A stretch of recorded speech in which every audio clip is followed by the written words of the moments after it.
Well, good evening, ladies and gentlemen. My name's Councillor White, John White. I'm the chairman. On my left, I have my vice chairman, Councillor Jeff Bray.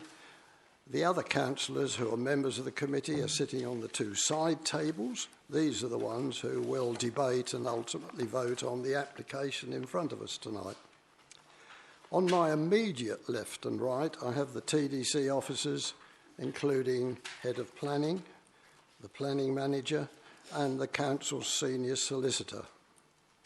This is a formal committee and it's very important that the councillors can hear and debate all the presentations, so I request that you do remain quiet and don't interrupt the speakers. Now, tonight, in theory, we had a very long agenda. However, I have had to agree that 3 items which appeared on the original agenda will not be taken this evening. They each have been deferred to seek more information on them. The items to be deferred are application 19-00283. This is for land east of Halstead Road, Kirby Cross. Application 19-00738 for the Paddocks, Windmill Road, Bradfield. And application 18-01157, that is for land, Mill Lane, Thorpley-Soken. Hopefully, we shall be able to get all the information we need so that all 3 of these applications can be taken at next month's meeting on Tuesday, the 22nd of October. I can only apologise if anyone in the audience has come to hear one of those 3 deferred items. I do know the officers have done their best to notify any interested parties.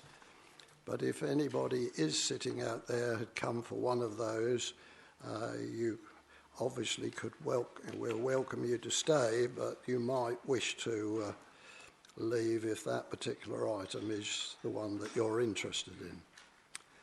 The order of business tonight will be, as usual, firstly the officer will give a presentation, then we shall have public speaking, and that could be for or against the item, a parish or town councillor, then the ward councillor, and finally the applicant. And then the officer has a chance for any further comment before the committee asks questions, debate, and finally vote on it. I should finally add, of course, that this meeting is being recorded by the council and will be available on the council website in approximately 10 days' time. So we can turn to agenda item 1, that is apologies and any substitutions. Thank you, Chair. There are none on this occasion. There are none. Thank you very much. Item 2 is the minutes of the last meeting. That was the 28th of August.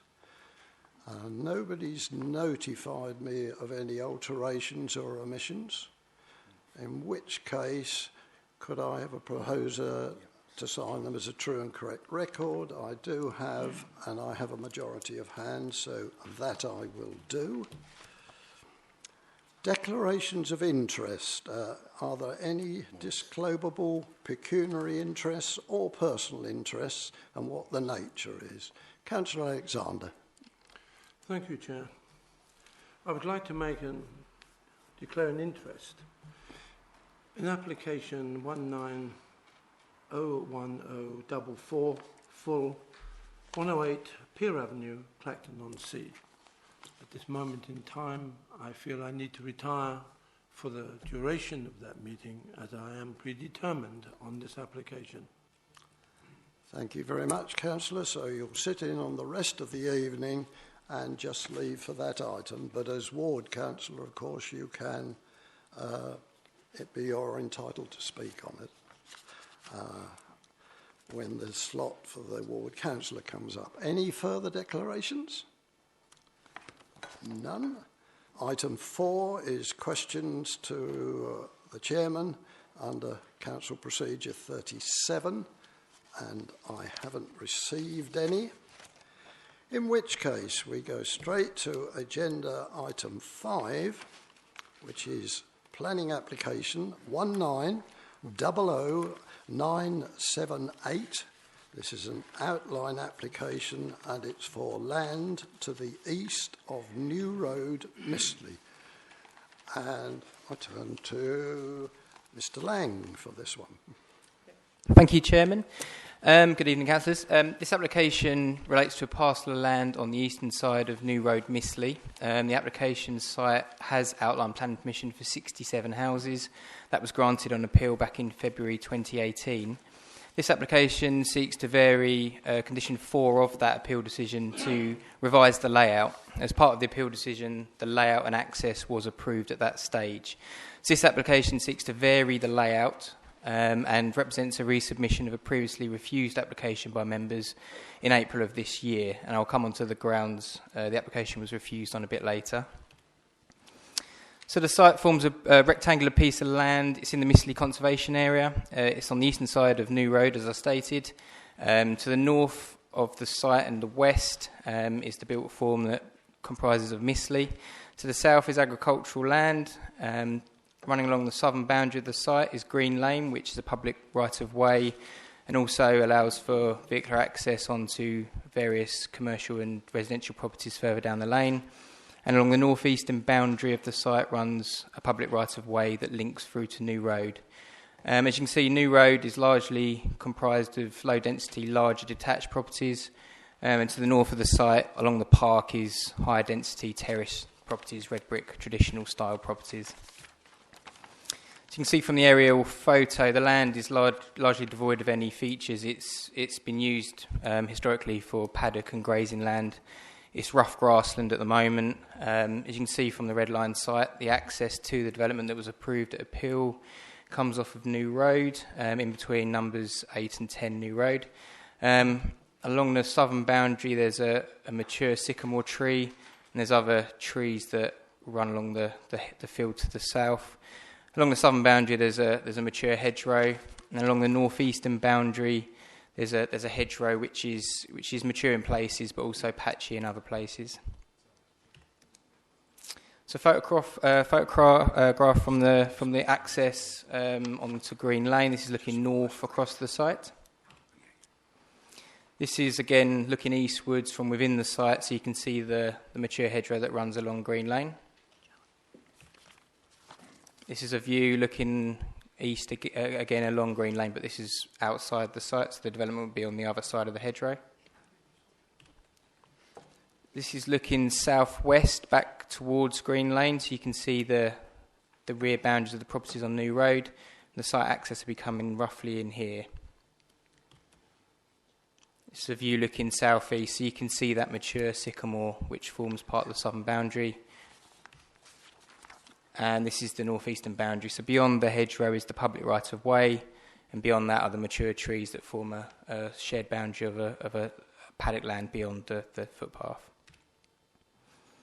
And this is looking back westwards towards the rear of the properties along New Road, so the access will be coming in roughly in this location. And this is a view looking along the footpath to the northeast. So you can see there is a hedgerow that runs along that boundary. And this is in the northeastern corner, so you can see the hedgerow is a bit more patchy in that location, and you can see across the site looking west. So this was the layout approved on appeal. As you can see, it was a fairly close-knit development, forming of terrace blocks, areas of parking courts to the rear. The buffer zone to Green Lane was retained. And you can see a narrower buffer zone to that northeastern boundary. One of the key aspects of this layout was the narrow nature of the carriageways, the close space in between properties, and also the small private amenity spaces that serve those dwellings. The current applicants weren't involved at outline stage, so they've had an option to develop the land, and they've looked to improve the space in between the properties and widen the carriageways to improve access, and also to introduce a variety of different property types. So this was their initial submission that was refused by members back in April of this year. As you can see, the properties are spaced better in terms of their back-to-back distances. They have larger private amenity spaces. Members refused this on two grounds. The first ground was the encroachment into that buffer zone that runs along Green Lane. The pinch point, particularly in this location, was considered to be an issue, and also the proximity of the apartments to that northeastern boundary.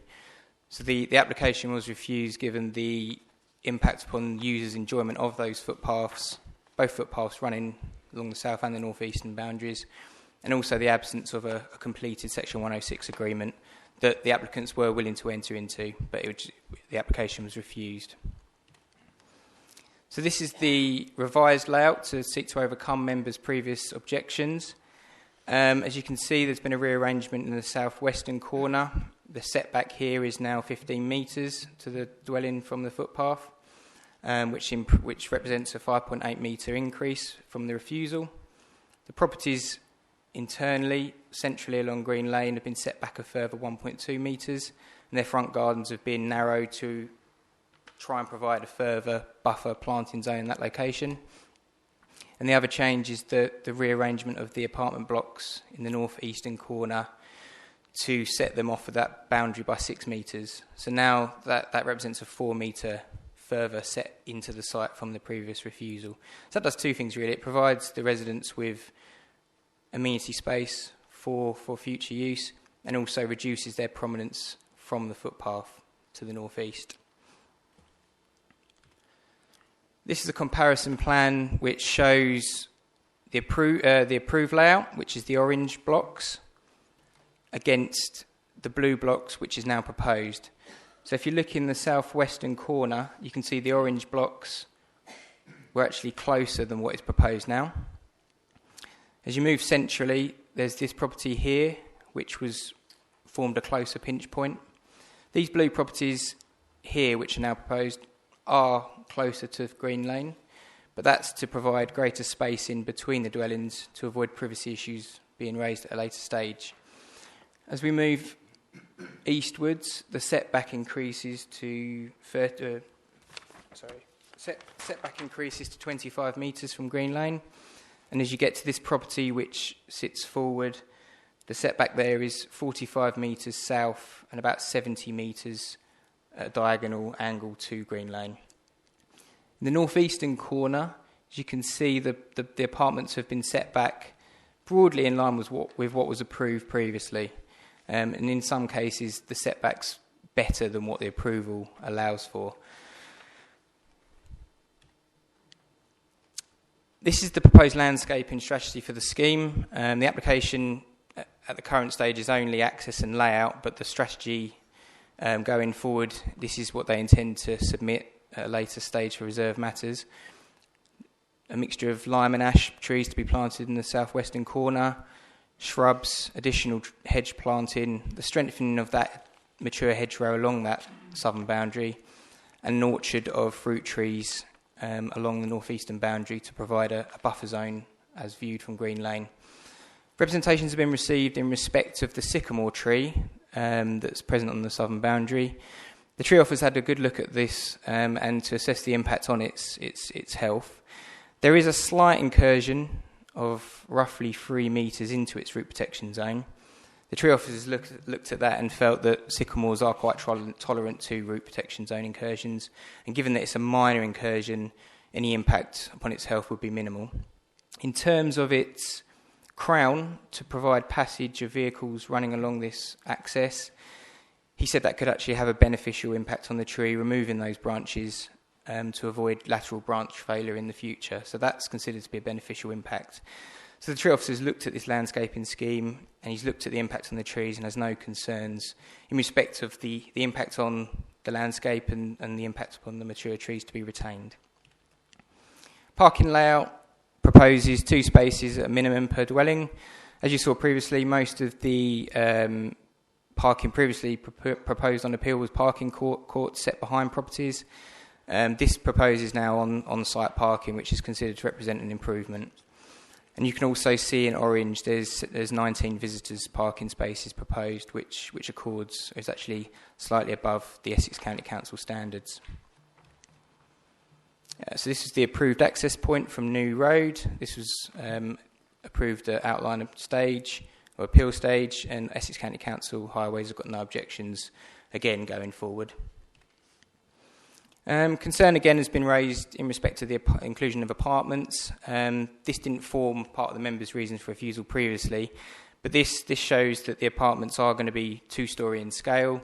They're going to be comparable to the scale and appearance of other properties within the development and traditional to the character of Mistley. So they're not going to be contemporary, larger scale buildings. They're going to be traditional, lower scale to be in keeping with the conservation area setting. This is a view looking down on the development. You can see the buffer zone being retained with the additional planting. You can see the apartments set off that boundary along the northeastern side. This is an illustrative drawing from within the site looking east. So you can see the apartments at the end of the road forming a vista. Again, they're in scale, and you can see within the context of the rest of the development they're quite in keeping. And this is a view from Green Lane. So you can see again the buffer zone and the planting that's proposed. And also the treatment of the front of these properties, hedgerows and picket fences, just to soften the impact. So in summary, the approval was for 67 dwellings. So the merits of 67 dwellings on this site has been established. The access and layout was approved only at that stage. And the previous application to revise the layout was refused by members in April of this year on 2 grounds, as I said, including the encroachment of the built form towards Green Lane and the public right-of-way, and the absence of that Section 106 agreement. So the current proposal, in summary, seeks to overcome this refusal by setting the built form back, the apartments a further 4 metres back into the site, and the dwellings at the southwestern corner a further 5.8 metres back.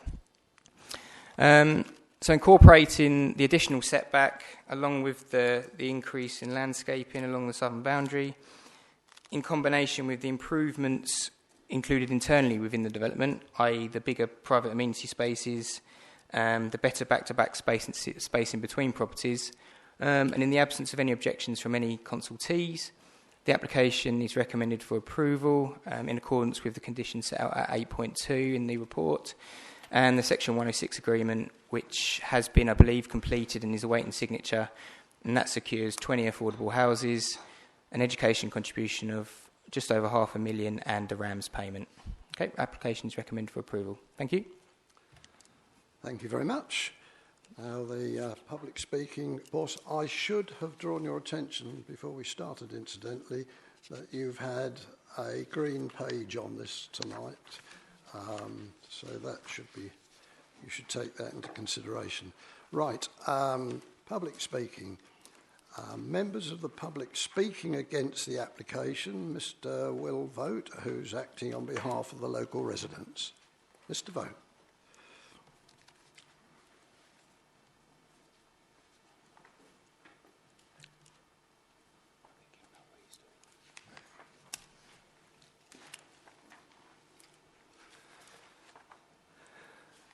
Welcome, sir. You've been here several times before, so you appreciate that once you've got your microphone live, you've got 3 minutes. Thank you for giving me the chance to speak against this planning application. I do so to give a voice to local residents who's asked me to speak on their behalf. Clearly, the applicant has outlined permission, which is won on appeal, at fine margins. I will now set out how the council could and should refuse this proposal. The proposed scheme will provide about 2,000 square metres less open space than the approved layout. Whilst the scheme provides more than the 10% minimum provision normally sought by the council, this is not a normal site, as it is outside of Mistley settlement boundary and inside a conservation area. Such a large amount of open space and buffering was essential at appeal. It is also a comparable reduction to the amount of green buffer that was previously refused by this committee. A pinch point on Green Lane has been eased, but instead other houses have marched much closer to Green Lane and are sited much closer together. The effect will appear much more urban rather than the looser built edge that was allowed to appeal. The latest layout also differs from the approved layout in that a new road will pass under the canopy of the only significant tree on the site, a mature sycamore. Such a road will compact its roots and high vehicles, such as refuse trucks, will hit and damage its canopy. Any resulting loss of this tree will have a major impact on the site's ability to buffer the proposed housing. The layout now includes new homes within the 15-metre cordon sanitaire of a new electrical substation. This raises serious safety concerns for new residents and would be contrary to local plan policy QL11.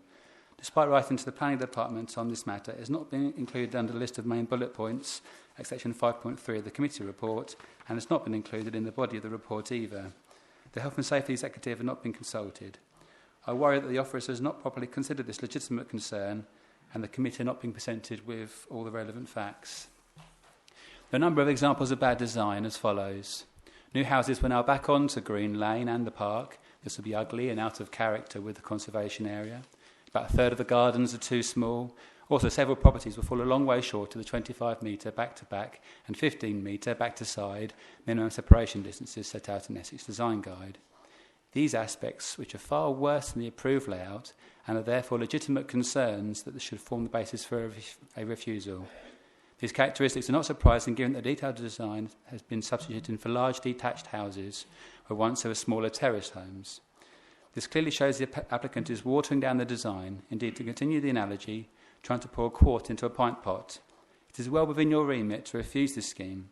Grounds for refusal could focus on extra erosion of the countryside and conservation area character, public safety and bad design by way of poor outlook, privacy and visual amenity.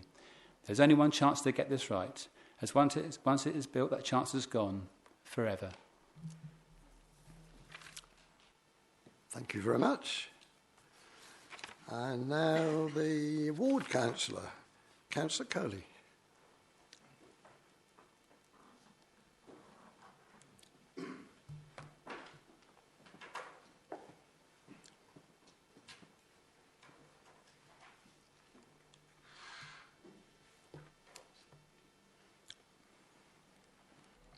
Thank you, Chairman.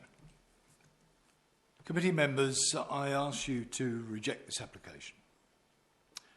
You are aware the original application to build dwellings at this location was refused by this committee. The planning inspector allowed the appeal with a specified layout. The developer then submitting a planning application to amend the layout approved by the planning inspector. This committee refused that application. The developer now seeks again your approval to significantly amend the site layout which was directed by the planning inspector.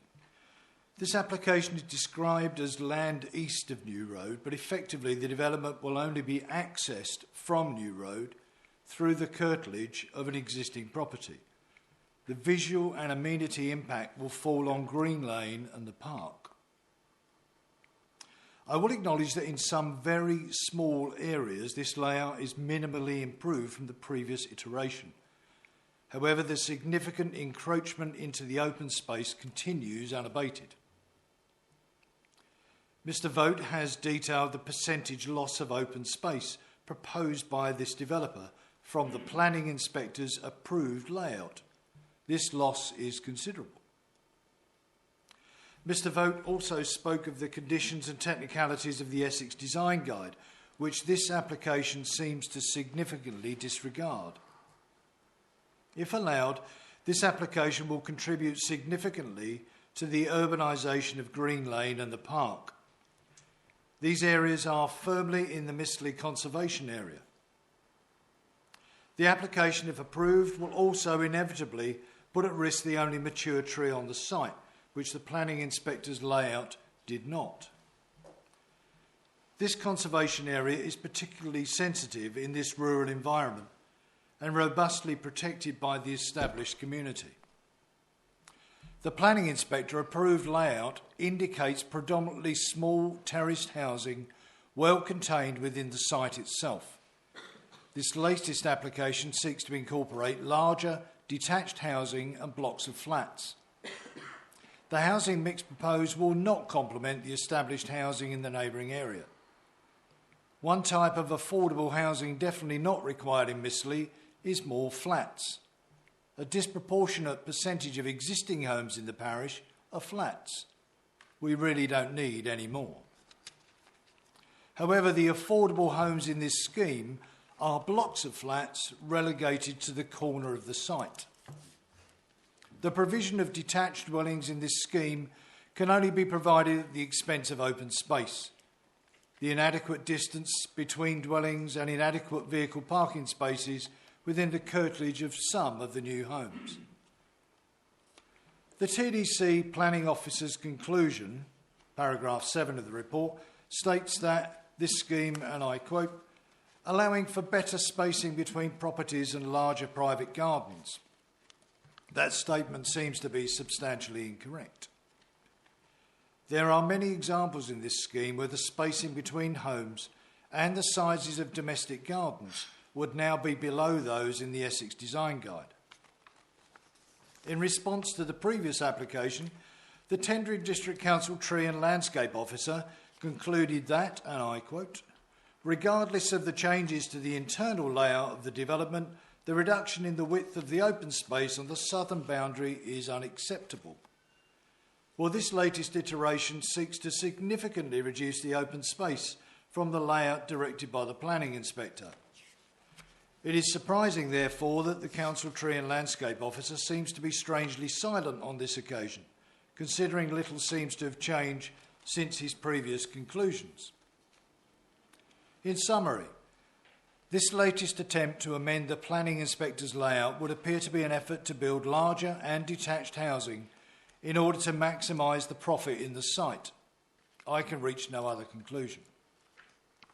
This is to be achieved by substantially reducing the open space inside the conservation area, building larger homes with smaller gardens, resulting in less room between the dwellings and, in some cases, providing inadequate vehicle parking within the curtilage of the properties. Building flats which are not in keeping with the area and for which there is no demand. As far as I can see, committee, the planning inspector, who should be the final arbiter in such matters, has already determined what the layout of this development should be, considering the special location of the site, which is in the conservation area and is outside the settlement boundary. I suggest that this committee would set a significant precedence by effectively allowing a developer's application to overrule a planning inspector's decision. Please reject this application. Thank you very much. And now finally I have Mr. Andy Black, who is an agent for this application.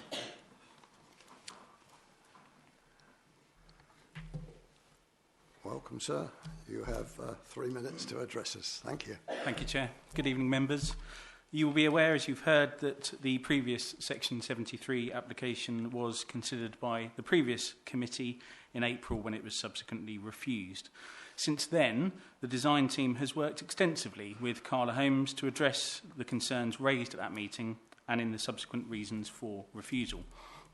We hope that it is recognised by members that we've not sought to appeal the previous refusal, but have sought to concentrate on obtaining approval at local level. We are, however, aware that a number of concerns remain, and it is these that I wish to address this evening. It should be noted that the layout granted at appeal is not deliverable. There are a number of technical highways issues which mean amendments to the layout are required in order to enable emergency and refuse access to be provided. We are aware of concerns surrounding the reduction in open space. The amended layout addresses the concerns raised previously by councillors and the officers and increases the landscape buffers to the edges of the site. Paragraph 6.15 of the officer report states that it is considered that the revised width of the open space on the boundaries of the site represents an improvement from the reduction proposed in the refused application. We also acknowledge that there is concern on the provision of apartments within the amended layout and that they would be out of keeping with the conservation area. An updated heritage statement was submitted with the revised application, which concludes that the proposed layout would not cause any harm to the character and appearance of the conservation area. In any event, the typology and form of housing is not what defines the character of the conservation area. The design, scale and layout of these dwellings will be determined as part of any subsequent Reserve Matters application and should not be considered as part of the Section 73 application in front of you. Concerns have been made with regard to the back-to-back distances between the proposed dwellings, including the light and privacy levels between them. I would again draw your attention to paragraph 6.12 of the officer report, which acknowledges that the approved scheme under appeal had a large number of dwellings which would be served by small undersized gardens, and the back-to-back distances between some of those fell as low as 10 metres. The revised layout in front of you improves the back-to-back distances between the proposed properties by increasing the spacing to 20 to 24 metres, and that's considered by your officers to represent a significant improvement over the layout approved at appeal stage. With this in mind, members, we ask that you take on board the recommendation made by your officers and grant permission for this application. Thank you for listening. Thank you very much. Ask Mr. Lang if he's got any points that he'd like to raise.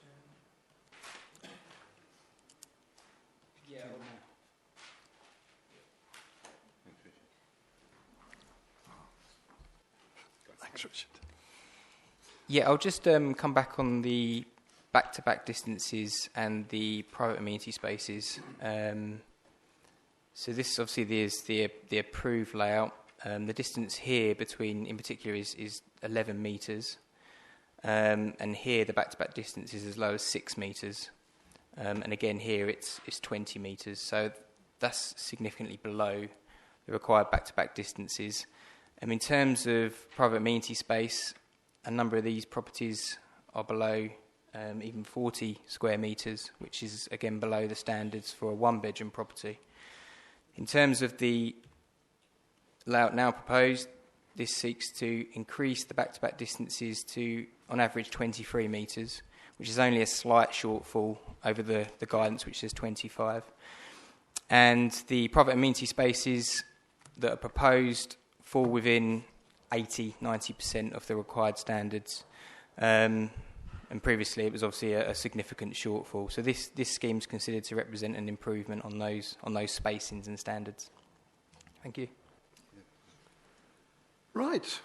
Then, councillors, open to your good selves. Who wants to start the ball rolling? Yes, Councillor Bray. Thank you, Chairman. I've listened to a lot about the spacing between properties and the spacing at the front. And I think we've conceded somehow that something below the acceptable standard is somehow acceptable on this occasion. And I sort of struggle with that idea. It would have been easy to have created enough amenable space if we perhaps built less houses on the space available. There are several things that concern me. First is that the character situation relating to the flats, they appear to be out of character to me. Clearly they do to others. I'm most concerned with the back-to-back spacing, the private garden amenity. I notice in the developer's own literature they state that the majority of properties will have adequate provision for private amenity. So the gardens are clearly below our minimum standard. How is it that that is acceptable to us on this occasion, but it doesn't seem to be acceptable on any other occasion? If we have a minimum standard, surely we have a minimum standard.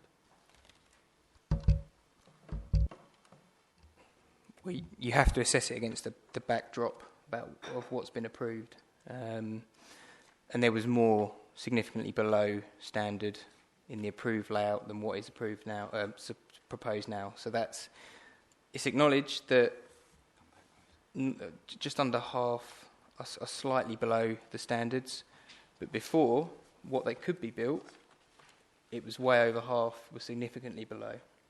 So I think it's the fallback position of what could be built is the answer to that, really.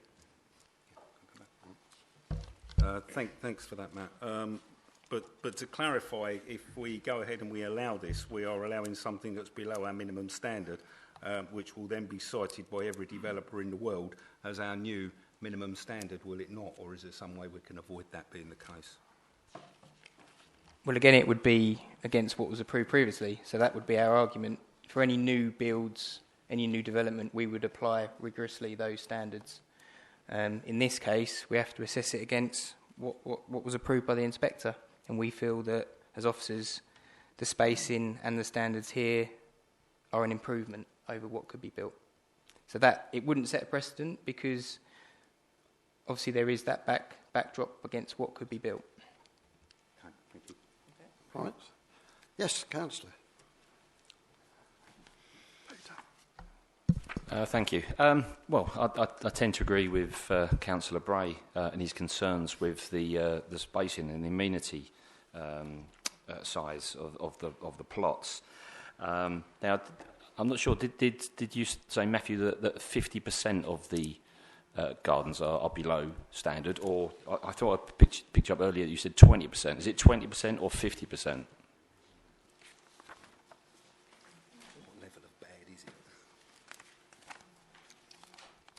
I'll just draw you to the update sheet. The update sheet at point 8 states that in terms of the amenity space, out of the 55 houses proposed, 35 are above the policy area, and of the remaining 20 dwellings, which are affordable, 9 are above the 95% threshold. So it's over half that meet policy standards, but in terms of what's got approval, it's way over half fall significantly below. So this scheme represents a better solution in terms of the size of the amenity standards. Yes, Councillor Harris. So what we're saying is that this is not good, but it's not as bad as it was before, is how I read that.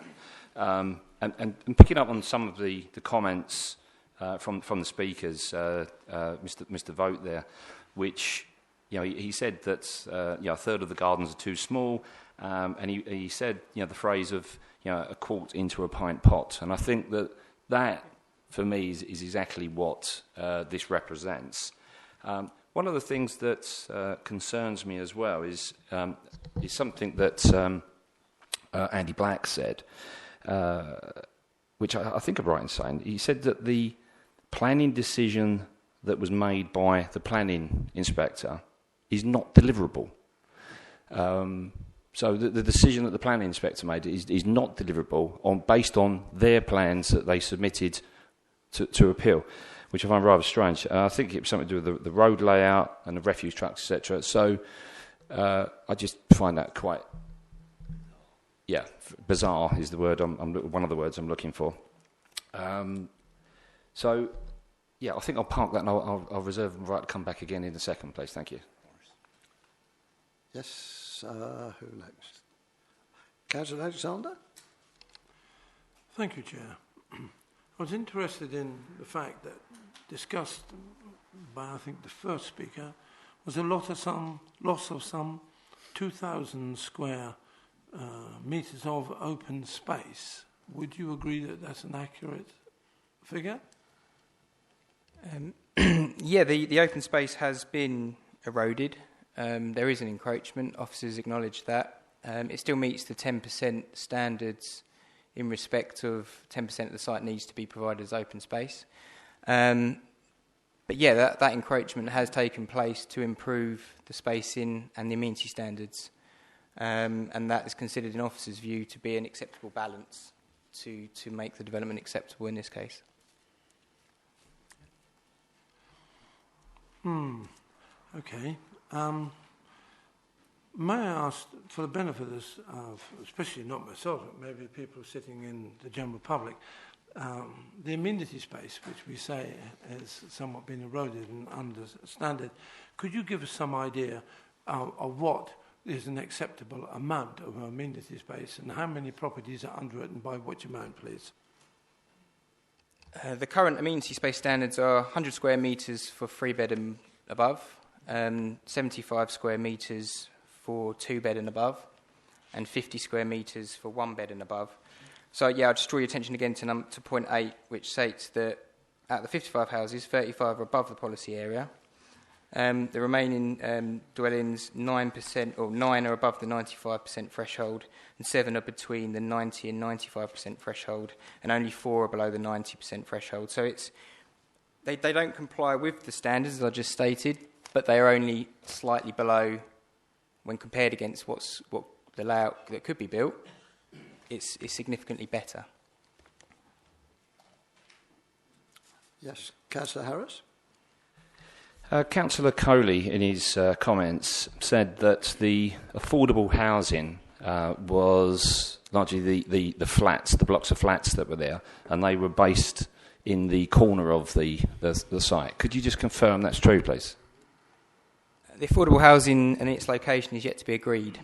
So that's the Section 106 has been completed, which states that 20 will be located within the development, but that's to come at a later stage, the location and siting of those affordable housing. I understand that it is the intention to include affordable housing in one of the blocks, but the rest will be scattered throughout the development, I believe. But that's to be agreed at detail stage. Further speakers? Councillor Alexander? I'd like to sort of go back to this amenity space around houses, if I may. At a previous meeting, the hierarchy of our committee made it abundantly clear that we have a minimal standard, and that minimum standard should be adhered to. That's why we have such standards. I am not sure where the inspector is going on this or how you followed that through, but I am concerned about the lack of amenity space, for although it doesn't seem very much in real terms, in fact it could be quite a lot to a family who are looking to have a garden. So moving on from the same sort of thing, is that what we see before us in the coloured map above, indicative to that, is that an artist's impression, or is that the layout that will be as it is? Yes, this is the layout that members are assessing now. So if this was to be approved, that is the layout of the roads and the buildings. Thank you, Chair. We stood in the corner in that tight triangle and we looked across the field. As we looked across the field, there was a large area consisting of landii and some very, very healthy trees that formed along that road and would obviously come out by that road. I noticed those trees are not there, and in the report it says that trees would have to be removed. So looking at that map, which is what it's going to look like when it's finished, are we saying then that the trees we were told this morning would not be removed, in fact, will be removed? Yes, there's a few smaller species of trees to be removed where the access is entering the site, but that has all been agreed at appeal stage. So the tree officers looked at those and said those trees aren't worthy of protection, but that has been approved. So that is something that members can't revisit now because that's been established at outline stage. Councillor Harris? Can I ask a question about the roadway? And I know that it was previously approved, but have any of the residents that live alongside that have made any objections to that roadway going in there? I couldn't say for sure if either side have objected. I believe there has been objections from residents along New Road. But again, as I said previously, that the principle of that access has been approved by the inspector, and the impact on those neighbours has been suitably assessed previously. And obviously with the separation distance and the inclusion of additional landscaping, it's considered by the inspector at that stage to provide a suitable buffer to those residents. Yes, again. Sticking with the roadway and coming back to the comments by the applicant or the agent, where he says that the original plan is not deliverable. Does that mean if we disapprove this evening, that the original plan is not likely to go ahead? I wouldn't know the answer to that, sorry. I think in terms of the carriageways that were approved, I know that they are very narrow in places, 4 metres. Highways reviewed this layout and had no objections. So this could be built, but in terms of the tracking and vehicle movements, it would be awkward for larger vehicles to progress through the site. Right, on that point, I'll give you one, yes. So I know that the gentleman mentioned refuse vehicles, but when you say larger vehicles will have difficulty in getting through the site, we could, of course, be talking fire engines as well. Yes, sorry. That was one of the reasons why the applicants now have sought to widen the carriageways to improve emergency vehicle access. Councillor McWilliams. Thank you, Chairman. One of my queries was actually been addressed, and that is about the road access and the fact that it was all sorted out at appeal, and I can quite understand the points that have been raised around that now. I happened to notice when you showed the actual pictures of the description of the houses that there was 2.5-storey houses there as well, down there. So I don't remember that before, but probably that's because I haven't remembered. It's just a little point I wanted to raise. The gentleman that spoke on behalf of the residents under QL11 and the substation, can you explain around that for me, what that all means, please? I'll just come back on the 2.5-storey. That scale is a matter for reserved, at the reserved matter stage. So, 2-storey is the character of that locality, so that could be something that is assessed at a later stage. In terms of the substation, again, if you look at the update sheet at section 12, the applicants have addressed the substation issue. They've looked at the UK Power Network's guidance on the siting of substations, and it meets the standards in that location. In terms of, it's going to be a brick-built substation as well, so that will reduce the impact in terms of noise. And in terms of electric magnetic fields, for smaller substations, for 100 houses and below, that drops quite low, within 1 or 2 metres from the substation. So they're confident, because it be constructed of brick and where it is located, it will accord with the guidance that's outlined by the UK Power Networks. Councillor Bray. Thank you, Chairman. I'm really struggling to get past the size of amenities and the gaps between houses. What you've said to us is that this is better than it was before, but it still doesn't get to our standards. So what we're being asked to approve here is a development that's outside of the envelope. It doesn't conform to our minimum standards. The flats are out of character and it's poorly designed, which is creating the small gardens and the insufficient gaps between the properties. I really struggle with that. The gentleman who spoke first, Mr. Vogt, suggested that there were reasons for refusal, and he named a few. I wonder if you have any comments regarding Mr. Vogt's suggestions. The previous application was refused solely on the encroachment to Green Lane and the north-eastern boundary. So to introduce additional reasons for refusal in terms of amenity space, the flats being out of character would be on fairly dangerous ground at appeal. Yeah, I accept that, but with respect, those problems weren't a problem on the previous one, and they are now. Or they are on this one, and this is a completely different layout, therefore it must have a completely different set of things that go to it, or it should have. I'm really struggling with the suggestion that we should just ignore all of our minimum standards and just allow to go through. I understand that the developer has problems getting 67 houses into this space. There is an easy answer to that, which I think is fairly obvious. But I'm not sure that it is our job to get rid of our standards in order to facilitate his ability to do so. And that's my problem. I'm struggling with that. I don't believe it's for us to make it possible for a developer to build too many houses in too small a space, which is what I see this as. Yes, Councillor Harris. I would concur with everything that Councillor Bray has just said. What I struggle with this is that the architect, the designer, when he was given this task of designing on this site, had a blank canvas. He could have designed this and designed the number of houses on here that meets every single one of the regulations and the standards that are set, but chose not to.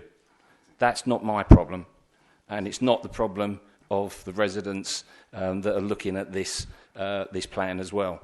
So I'm really struggling, and we do see this, and if we have standards are there to be met, and I have no sympathy for somebody that comes with a plan that doesn't meet with the standards, because we all have them. In my business, if I broke the rules, I'd be in serious trouble, and I think that this is wrong. For that reason, I will be voting against this application. Is that a proposal? Yes. Right. Okay, that is So that would be my proposal. Thank you. right. I'll ask at this stage of the second, but I don't intend to go to the vote straight away. Second. I have a second. Right. Okay. Head of Planning. Thanks, Chair. This is obviously proving to be a really difficult one for committee, and they're approaching it in exactly the way that is normal, and starting off with policy in the way that you're required to do, and absolutely applying those policies and having a look at whether the layout actually complies with the adopted standards and the emerging standards of this authority. However, it's often not straightforward, and we have to also weigh into the balance other material considerations. And obviously history on the planning site can be a really significant material consideration. And I think that's where the issue really arises with this one, in that the history on this one is the grant of planning permission through an appeal for a layout that members feel uncomfortable with because it did fall below some of the adopted standards. But nevertheless, it is the history of the site. It is a material consideration.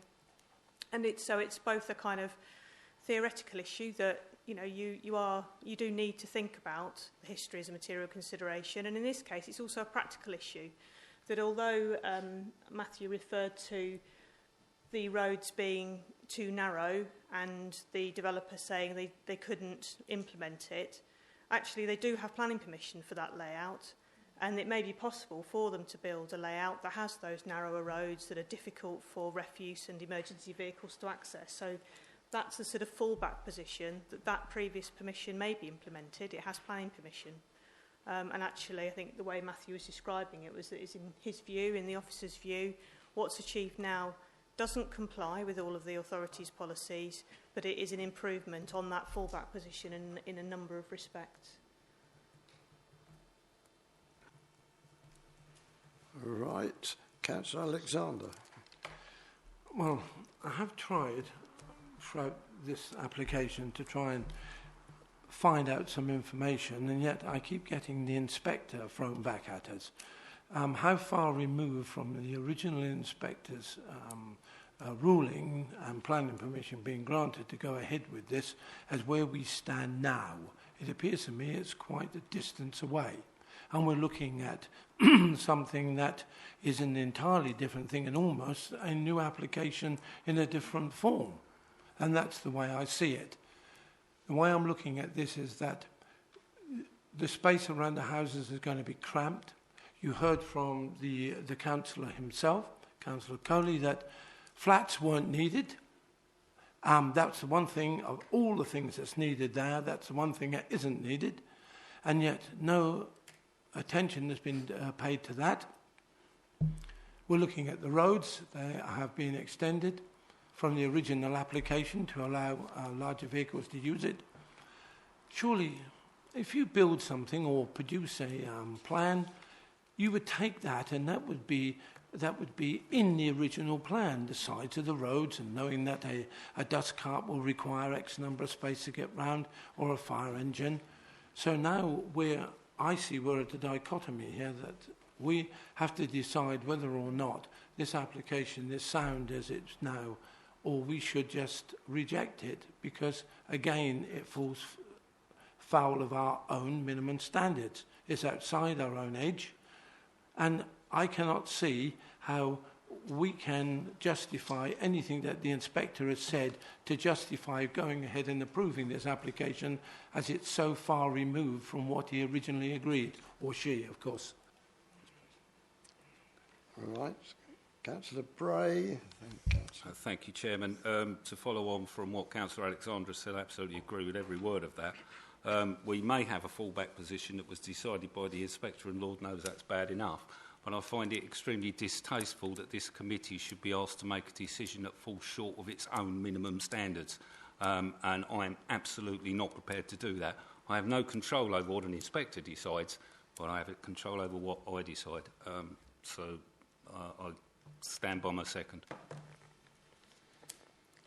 All right, Councillor Harris.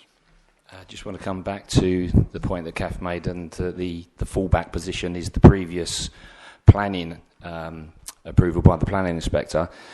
Now, you know, if they went ahead with that, in the words of the agent or the developer, their own words are that you're going to have difficulty in getting a refuse truck there, and also, you know, it's got to be a fire engine as well. Well, good luck with marketing those houses. Right, Councillor Fowler. Thank you, Chairman. I've spent quite a while going over this, and it is a difficult one to think about. However, I disagree with my colleagues, and I would support the application. Thank you, Chairman. Thank you very much. Councillor McWilliams. I just have to say, Chairman, it intrigues me. I don't think I've seen so many conditions in an actual application before. There's 27 altogether. And if you read them all, they actually do mean something. Thank you. All right. Any further? Nobody wishes to speak, in which case I have a proposer and a seconder. I would have to take the vote on that unless anybody wishes to speak. I'll give the office a chance to come back before we put it to the vote. So I think it's just, if we are going to vote, it's to establish the reasons for refusal. The previous application was refused by members on the encroachment of the built form towards Green Lane and the north-eastern boundary. So, as I said, to introduce additional reasons now in terms of amenity standards, it's a very similar layout in terms of the amenity space that's provided. So it is different, but in terms of the amenity space that's provided, it's not wholly dissimilar to this scheme. So I think to introduce a reason for refusal on amenity ground standards would be difficult to defend on appeal. But obviously the encroachment towards Green Lane and the north-eastern boundary is still a valid option that we could defend. Right. Nobody else wishes to speak, in which case I put the proposal to you. It's those in favour of refusal, and really, so far, the points that I've got against the officer's recommendation are that it fails to get suitable standards and minimum standards. Exactly as the officer said, we sent it back last time to move it away from Green Lane. That's been, as far as I can see, achieved. So are there any other points that you wish to raise before I put it to the vote? Yes. Just a point of clarity, really, that this is the outline stage. Yes. So there is scope to change at the next stage. Yeah. Sorry. Yeah, so at the next stage, so this is purely access and layout. So at the next stage would be the design, the height and scale of the buildings, and the landscaping. So that would be the next stage: scale, landscaping, appearance. But my understanding is if you throw this one out, it won't come to the design stage. Well, they could submit a reserve matters application for this layout that was approved by the inspector. The previous one. Yeah, so they could submit that. Yeah, that's true. Right, okay. Those in favour of refusal then purely on the design stage, please show. 1, 2, 3, 4, 5. And those against, please show. 3 and 1 abstention. So that application is refused tonight. Thank you very much. Difficult.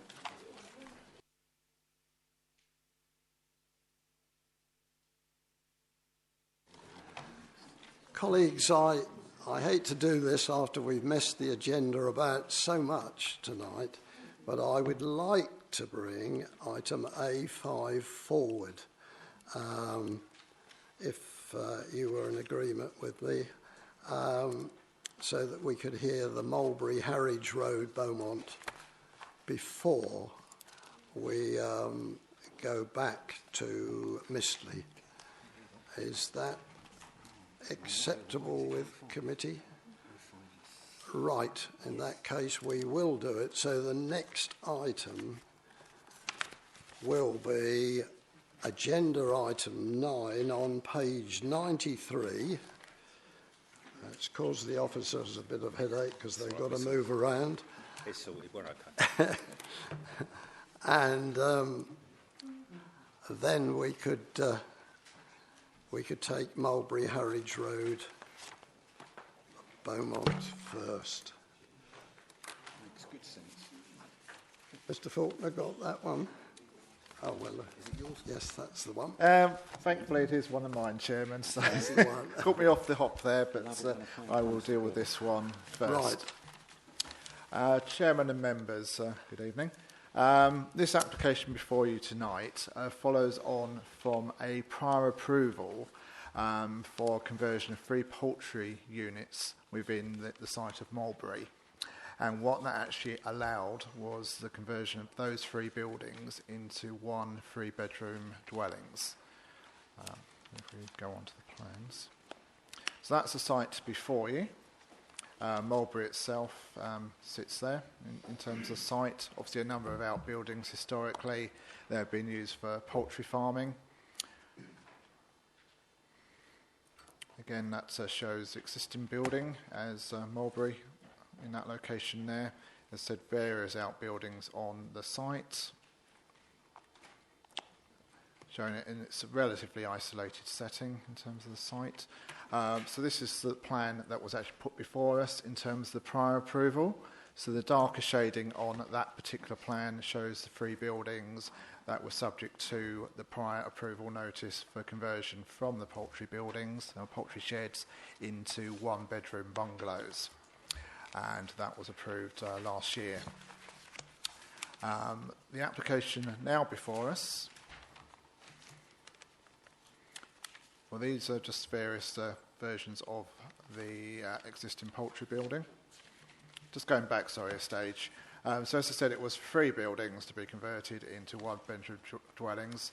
The one before us today is where I have my arrow at the current time. What is now actually proposed is to actually demolish that and put 1 single 3-bedroom dwelling on that particular location. And as I'll go on to explain in the later plans, these are the various conversions which were given lawful consents. These are actually showing the various buildings on the site. In terms of, as I said, they were an agricultural use previously, and under the general permitted development order set by the government, there is the ability to actually convert those lawfully into residential accommodation in rural locations. Various pictures of the site, the existing building on the site, looking southwestwards towards Mulberry itself. Wider sites over the landscape, views to the south, a view to the north within the site, showing it's a relatively open and landscape site. That before you, as I said, relates to the outbuilding 3, and this will be the single building put on the site, which will be a 3-bedroom bungalow. That just shows the internal layout to deliver the 3 bedrooms, a lounge, a kitchen, and a relatively modest dwelling.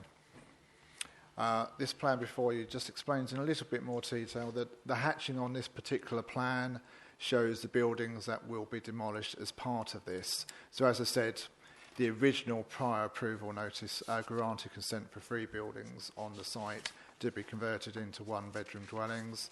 What this particular application will do as part of any approval is remove all the buildings in grey hatching on the drawing to replace it with a 3-bedroom dwelling. And it is akin or like for like in terms of gross floor space. Essentially, it was circa around 140 square metres gross on the site that would have been converted. And in terms of the new dwelling on the site, it's actually 1 square metre, I believe, above that at 141 square metres gross. The only fundamental difference is a slight difference in the height. As you would expect with a modern build, it will have a pitched roof. The original buildings on the site averaged a height of about 3.7 metres. What is now proposed is a building up to a ridge height of 5.5. But obviously from an officer perspective, we believe that would be an enhancement in terms of what is proposed. The recommendation is for approval. Thank you, Chairman. Thank you very much.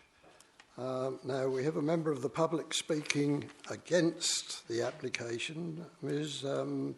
Marilyn Peck.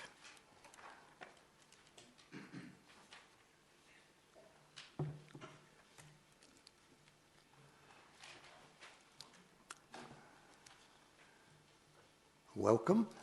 When you're settled, yes, when you're settled and push the microphone down, you get 3 minutes, Ms. Peck.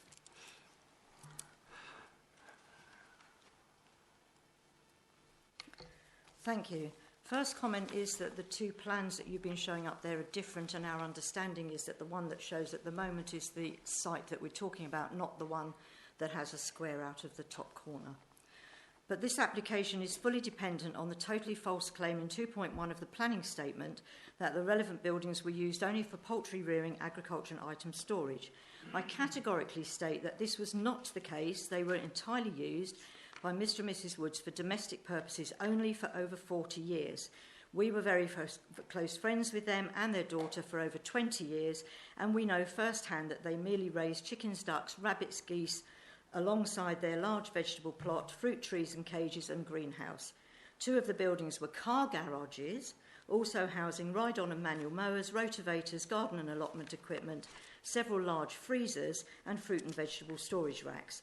The buildings were all cleared by their daughter when Mr. and Mrs. Woods passed away, so I'm at a loss to know what evidence of an agricultural trade or business the planning officer thought she had found. Under the relevant schedule of the Town and Country Planning Order 2015, the interpretation section states that an agricultural building is defined as a building excluding a dwelling house used for agriculture and which is so used for the purpose of a trade or business. Mr. and Mrs. Wood's daughter, their landlord of over 40 years, and a great many Beaumont residents can and would absolutely testify that this was never the case, and an agricultural holding tenancy never existed, nor did the site have a county parish holding number, which would have evidenced it as an agricultural trade or business. By granting this application along with the earlier permission, myself and those people are being indirectly branded as liars. I am not a liar, and I feel personally abused and violated to be so accused. TDC's notice of the 23rd of April states that the prior approval upon which this further application depends can only be carried out provided it is wholly in accordance with the legislation. So as this site was never a commercial trade or business, this application has no basis. In the precedent referred to in Appendix PLG1, the inspector made it quite clear that there is no substantive reason why this proposal should create a precedent. Reference to that appeal decision is irrelevant to the decision today. I contend that the Planning Department had more than sufficient evidence in the 4 comments in the original application to determine that it was very likely based on a lie, and they found no good evidence whatsoever on their site visit that it had been used as a trade or business. A simple phone call to Beaumont Parish Council chairman would have quickly clarified the previous use without the need for a site visit. It is not disputed that birds were reared there, but it was never a commercial enterprise, and the law upon which this application is based is therefore irrelevant. An application for planning permission for whatever the applicants wish to achieve on this site or the amended one should be submitted without resort to lies. Thank you. Thank you very much. and mention of the parish council, and now call Councillor Trudy Carr.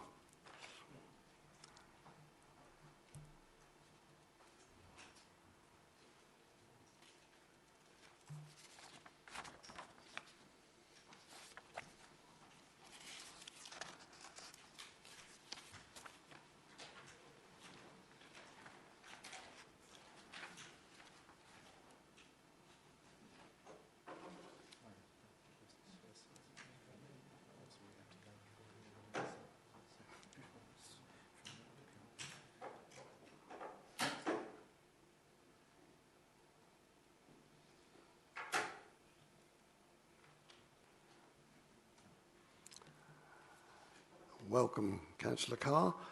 Once you've gathered your papers together and you've put the microphone down, you have 3 minutes. Thank you.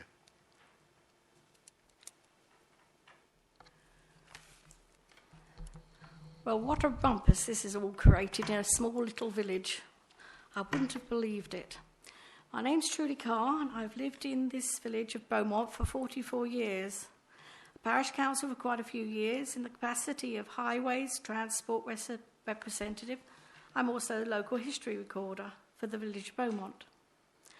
I've known Stein and Ivy for my entire married life. They were very close friends of my mother and father-in-law. They would holiday together for at least 2 weeks in Scotland in September, and then firm family friends with my husband John and myself. Ivy actually babysat my baby daughter Sarah, then 4 months old, while I went off to get married. Stan was employed as a farm labourer with many of the larger farms in the area. In later years, he also worked for Torcross Poultry Farm in Fort Cross, Little Clacton, on the road there. Ivy worked more locally on our holding as well as others in the village. She did fruit picking, cleaning, childcare and such. Ivy picked and helped me pack fruit and ran the farm shop. Stan could not have had a holding of his own for commercial purposes. This is for several reasons. The property never had its own holding number, nor did it have a poultry register number. The only equipment they actually had was a small rotavator. Never had time, either of them, as they worked elsewhere, to work on the land commercially. It was their hobby. Pride only to be self-sufficient, like many older folks who learnt to be self-sufficient during the years of rationing in the war. They grew their own supplies in veg, fruit, meat, such as rabbit, poultry, keeping them in both meat and eggs. A large cage seen on the property was never for poultry use. It was in fact a fruit cage, raspberries, gooseberries, blackberries and the like. Ivy was a proud jam and preserve lady, and her baking was well known. She used all her eggs for this purpose. Any surplus was either given away or sold for nominal amounts, as is customary with country folk. There really were not enough eggs to sell large scale. As a farm shop owner, I would have had there been enough for me, bought them, but obviously there wasn't. As Highways and Transport Rep, I must comment also that Ivy especially hated the entrance to their property and the danger of the entrance onto the road. She biked everywhere and always felt the road entrance to be dangerous. There have been several accidents and near misses at their gate. She would be very worried if more than one dwelling was actually on this site. The idea that it was an agricultural holding at any point and used for agricultural use, I am afraid the village will now tell you that was not the truth of the matter. Thank you. Thank you very much. And now the ward member, Councillor Daniel Land.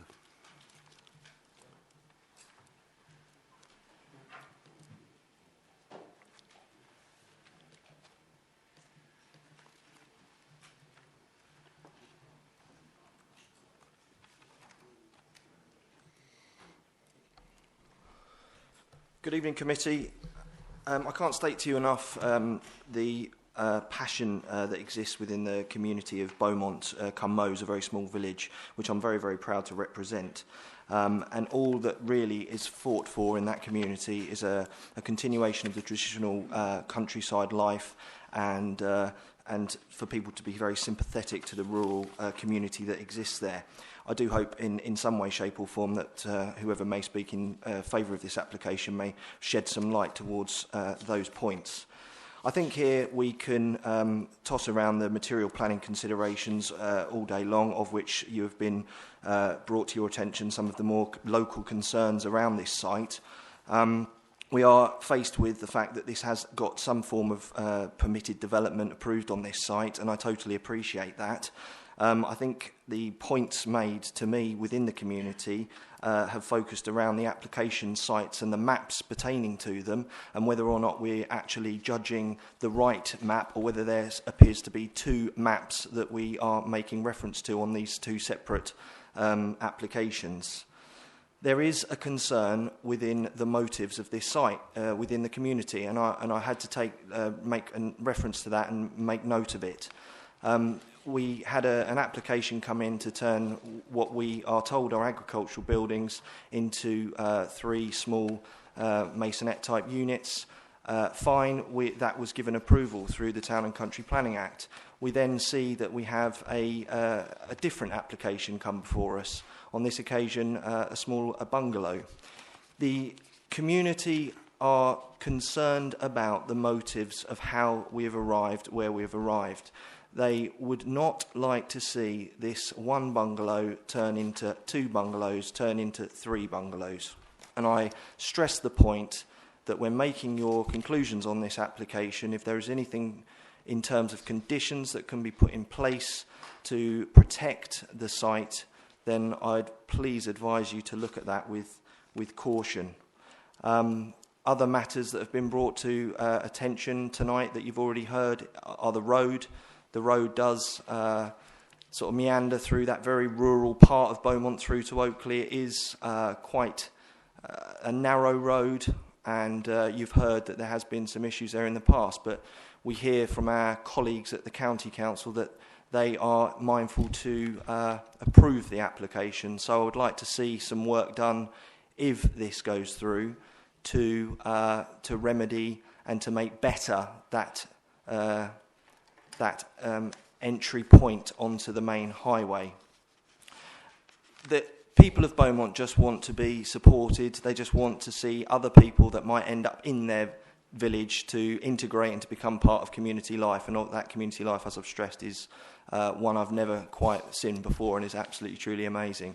As I said, the motives here of where we might end up in 6 months' time to a year's time, having gone through the various stages of a permitted development onto a full development. So they are the real root cause concerns here. And of course, you'll have heard some of the historic knowledge that are associated to this property. So I ask you to consider all of the points raised this evening and to make your decision accordingly. Thank you. Thank you very much. And then finally, the applicant, or rather the agent, Mr. Peter Legree.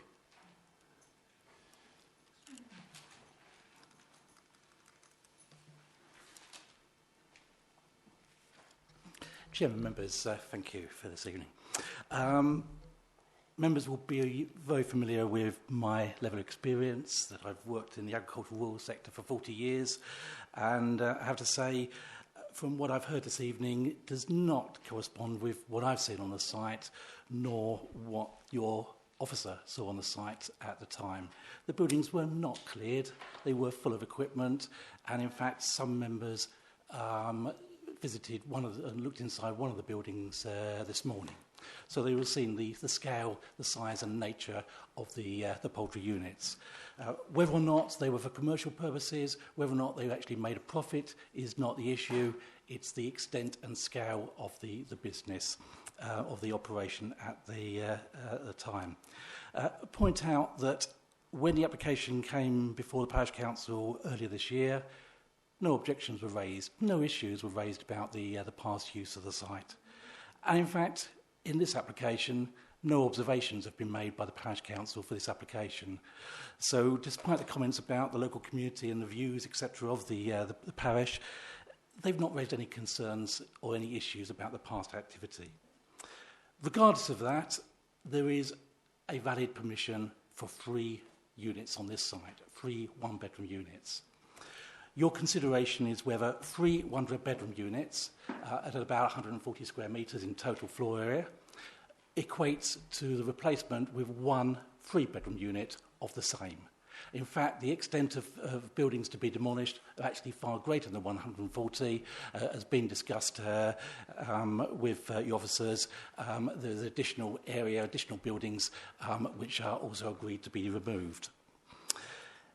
The reference to an appeal decision in Laird de la Haye is extremely important, because what's not suggested or reported in your, on your agenda is that that decision was supported by Council's opinion.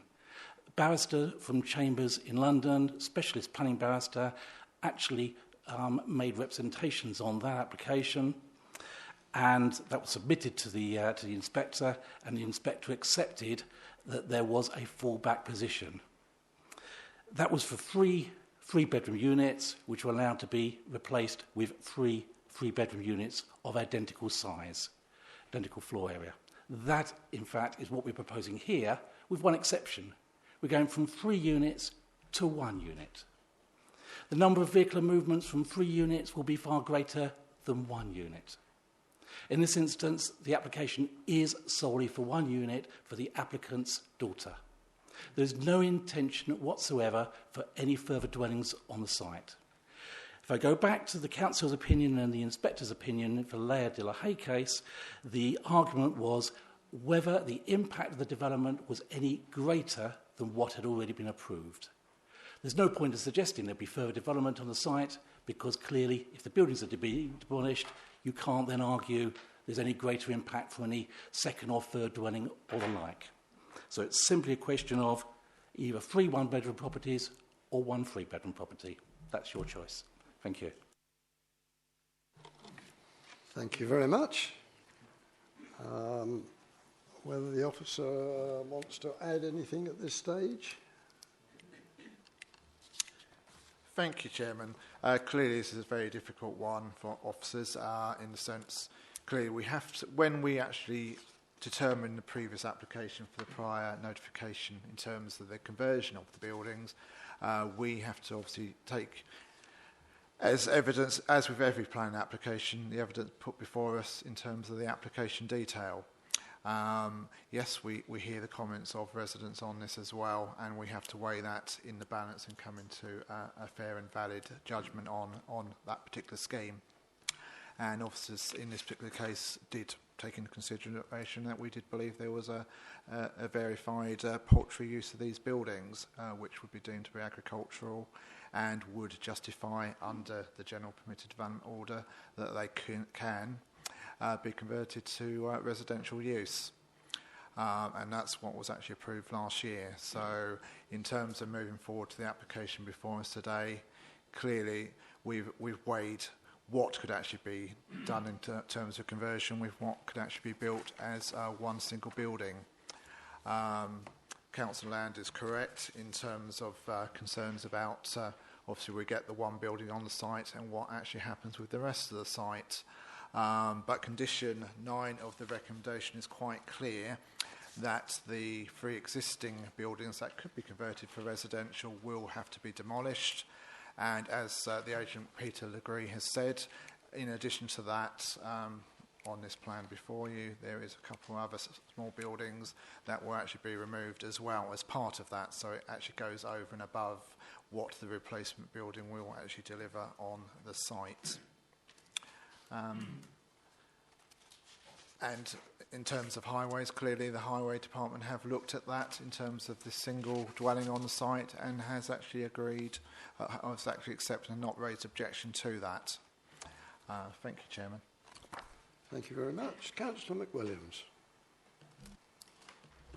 Thank you, Chairman. Can I just ask, because the comments were made, local concerns about the agricultural use and everything, are we here to judge those points? Just out of interest, is that something that we should be taking into consideration? And I think the officer's already explained that we could fall back, or it could fall back to the 3 that have already been granted on appeal. Under the conditions, does it quite clearly say about the if this was agreed for the 1 that no more can actually be built? Are we able to do that? And then, of course, highways. Yes, well, we know highways do things the way that highways do, but thank you. Thank you, Chairman. That actually reminded me to actually mention under condition 9 there is a slight error in that particular condition. There is a word actually missing, and it should actually read, the proposed dwelling shown on drawing number BHR 101, revision A, hereby permitted, shall not be occupied. And obviously the word not being obviously very appropriate here, be occupied until all the existing agricultural buildings as shown on the block plan, which was the one I showed you just now. So all those buildings hatched have to be removed before the occupation of the new bungalow on the site. And just wanted to verify, I think I had to say it in the submissions, this wasn't actually allowed on appeal, it was an application for prior approval for the agricultural buildings, or actually to prove it was permitted development. Yes, Councillor Harris. Thank you, Chair. Well, there were some passionate speakers tonight, which I've taken on board what they've said, and I think the parish councillor said that she lived in the village for 44 years and knows the site obviously very, very well.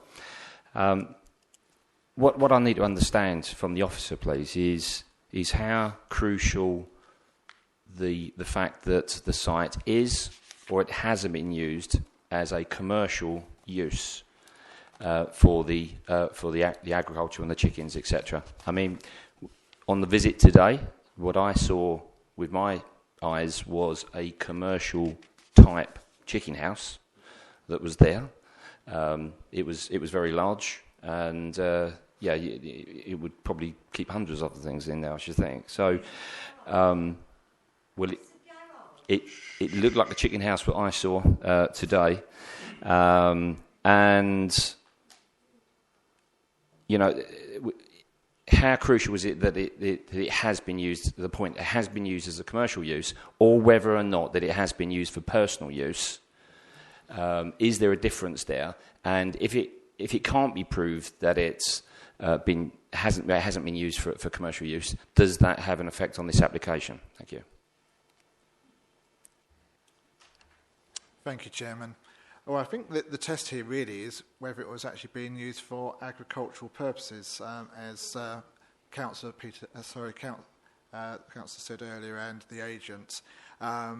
It's not really a test if there's a profit being made or if it's a commercially viable proposition. It's the test whether it was an agricultural use. And from the evidence we had in terms of making that judgment last year, it clearly has been used for that particular use, poultry use, and in that regard, we consider, yes, it is an agricultural use that meets those particular tests.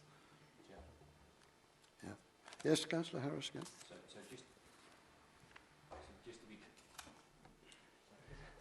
Just to be clear then, the fact that it hasn't been used for commercial purposes, for profit, etc., it doesn't matter. The fact that it has the capabilities for use, is that what we're saying? Correct. It has to go beyond, I suspect, just anyone, even in a urban, rural, or an urban development, can have chickens actually in their garden and potentially argue that's then being used as an agricultural use. That clearly isn't the case. Clearly, it was more than that in terms of the number of buildings on the site. What we perceive to be being used for poultry purposes. It's a matter of fact and degree, really, isn't it, in terms of how much activity is actually seen on the site, and us coming to determination of whether that does actually then constitute agricultural use. And in this particular case, that was the judgment that we reached last year. This year. Councillor Bray? Thank you, Chairman. I might be missing something here. I just really want some clarification. I understand the passion coming in, and I'm concerned if the information we have isn't absolutely correct.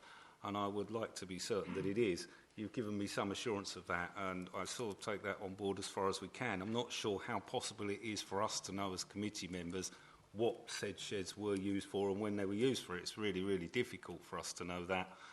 We have to work with what we got, which is not always satisfactory, but it's the way it is. But I really want some more clarification on the legal situation at the moment. As I understand it, if we were to refuse this application, the previous application for 3 would then come back forward. So I think the agent said that it's either 3 one-bedroom or 1 3-bedroom. So if we refuse the 1 3-bedroom, we simply get the 3 one-bedroom. Is that the case? Because I have to be honest, my natural instinct says I'd rather have 1 property than 3. So can you clarify that for me, please? Thank you, Chairman. Well, the assumptions and conclusions of Councillor Bray are correct here, that obviously if this isn't approved tonight, it's within the gift of the applicant just to continue to convert the existing poultry buildings into 3 one-bed properties. That is what has actually been authorised through that prior approval. Councillor Bray, coming back. Thank you for that. So just to be absolutely clear, our choice tonight is to refuse this, in which case we get 3 one-bedroom, or to approve it, in which case we get 3-bedroom, and there is no other alternative available to us. Is that the actual legal situation as it stands now? Well, clearly members still have their gift if they don't believe the proposed development in terms of the single bungalow is acceptable for other reasons, in terms of its design and appearance and location. They can determine that for its planning merits, but it still gets back to the point that the applicant can still proceed to convert those 3 buildings into residential accommodation for 3 one-bed dwellings. Coming back. Sorry, I can't take any further comments from the floor. I'm sorry, I cannot take any comments from the floor. Councillor Bray. I just want to be really, really, absolutely 100% clear on this. We either get 1 3-bedroom house or we get 3 one-bedroom house. Is that the situation we're faced with no alternative to one or other of those end results? Chairman, that's correct. Thank you. Councillor Alexander. Thank you, Chair. I was a little taken back by your description of agricultural land. Let me assure you that that was far from correct. Agricultural land does not come under any status of domestic. For a start, if you kept chickens commercially, you would want to have movement papers issued by DEFRA. I know that, because I kept turkeys commercially. You would want all kinds of things, vets, approval, inspections, veterinary inspections, a lot. It's a whole different ballgame when you get into that. And I did not see that there. But what I did see was somebody who may have got a backyard complex, raised a few chickens, maybe sold a few eggs, etc. at the door. And that's what I saw physically. And I understand exactly where Councillor Bray's coming from. We're between a rock and a hard place. There's no decision. It's already been taken for us. All we've got to decide is which decision we're going to go with. That seems to be the long and the short of it. It's already been done for us. The other thing is I am deeply concerned of is that road. There are 4 very nice beech trees, mature, obviously planted as some kind of a hedging many, many moons ago, and now have matured into trees. For any commercial enterprise to be able to build there, those trees look like they're in danger to me because trucks are bigger than the road. And that is concerning me on the entrance there. But deeper than that, is the risk of human life when they actually leave this. When we left, we sneaked out and cars were coming along at a phenomenal pace. And in the minibus, it was quite something as we juddered around to try and get out. I asked the officer there, if we are minded to approve the application as laid out, is there any way we could write into this that one of these directional mirrors, I believe, I don't know what the actual term of these are, which are placed on the road so you can see traffic coming by both sides, this would improve the visual the vision for the people who live there and also road safety as a whole. But they are right, there has been numerous accidents there. I know that for a fact. Right, I've got my own thoughts on that. Knowing how hard it is, Essex County highways do not like mirrors, for a start. That's one of the major things. But I share your views. It is a dangerous corner. However, of course, the existing owner of Mulberry has to get out of there on a regular basis. So we're bound by Essex County Highways, and their thoughts are that it is viable. It's another one where we fall out with the county highways, I'm afraid. Now then, Councillor Colethorpe. Thank you, Chair. From what I've heard tonight, I am concerned that the Council may have erred in granting this prior permission. But can I ask a question of a monitoring officer, please? The Town and Country Planning Act, does it make reference to agricultural use or to agricultural business? That's my question for now. As we've been sitting here, I'm looking at the... Can you shove your mic on? Sorry. Can't behave. Yeah, forgot where I was. As there have been discussions have been going on, I have been looking at the legislation. I can't find at the moment anything that I could point to which said that agricultural includes commercial purposes or doesn't. So I'm not going to give you an answer one way or the other. I've tried to find it, and I can't find anything that says it has to be commercial to be agricultural or the opposite.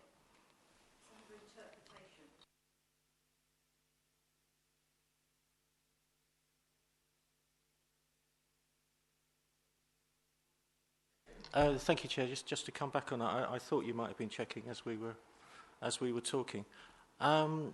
Councillor Bray mentioned or discussed this issue is if we do refuse tonight, then the fallback is that the applicant can build 3.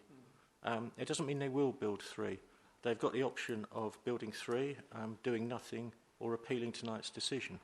I don't think it's possible for us tonight to adjudicate on what we've heard about whether or not this was a genuine agricultural use. I think that's something that a planning inspector should do. He could hear witnesses effectively, or certainly witness statements if it was a desk-based judgment. I would be much happier if this was adjudicated by a planning inspector. Thank you.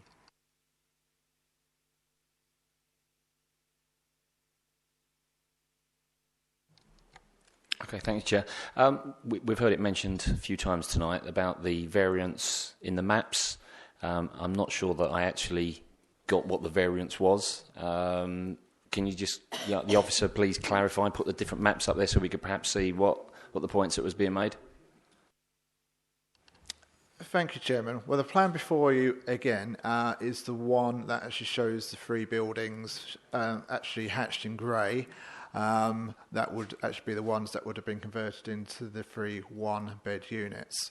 And the one that we're actually talking about today, which is referred to as Building C on that particular scheme, is the one there, which I'm actually indicating now, is the one for the actual 3-bed bungalow.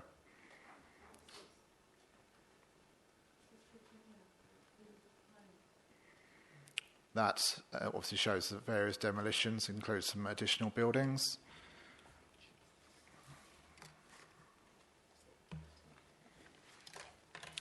So as I said, in terms of where the bungalow is going on the site, Thank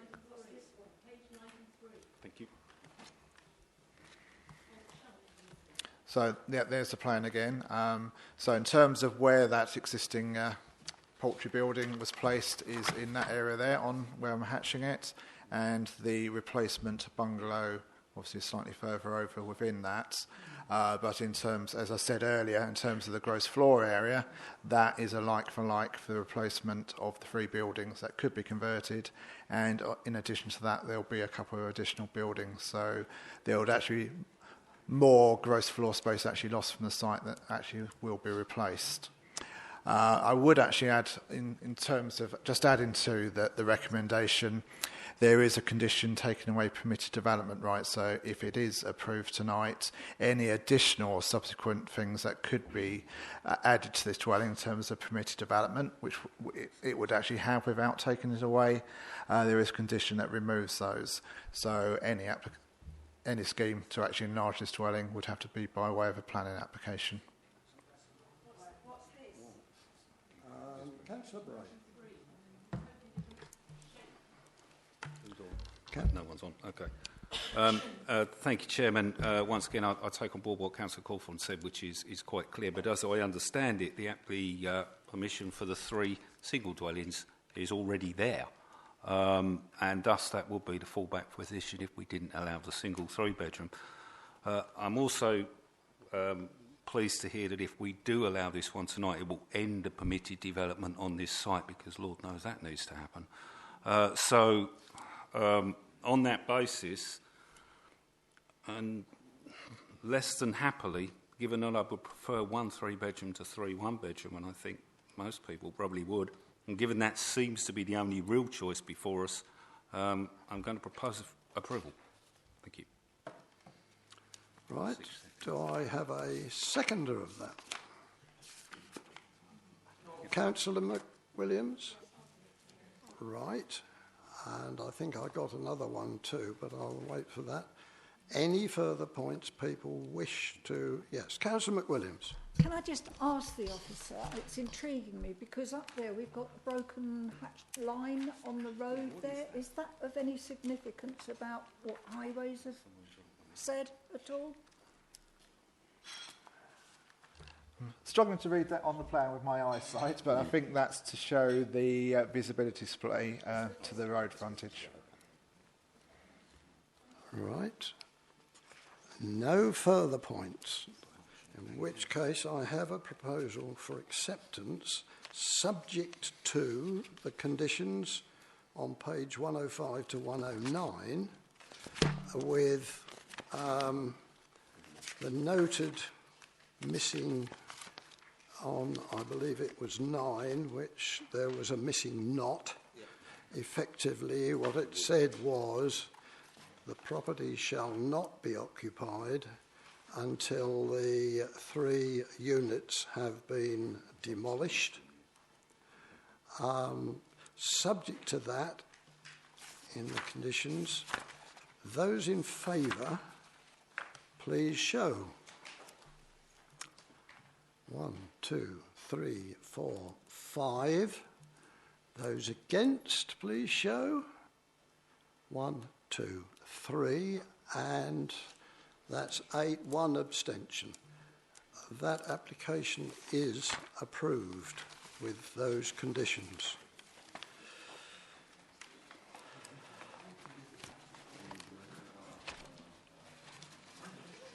Right. Well done. No.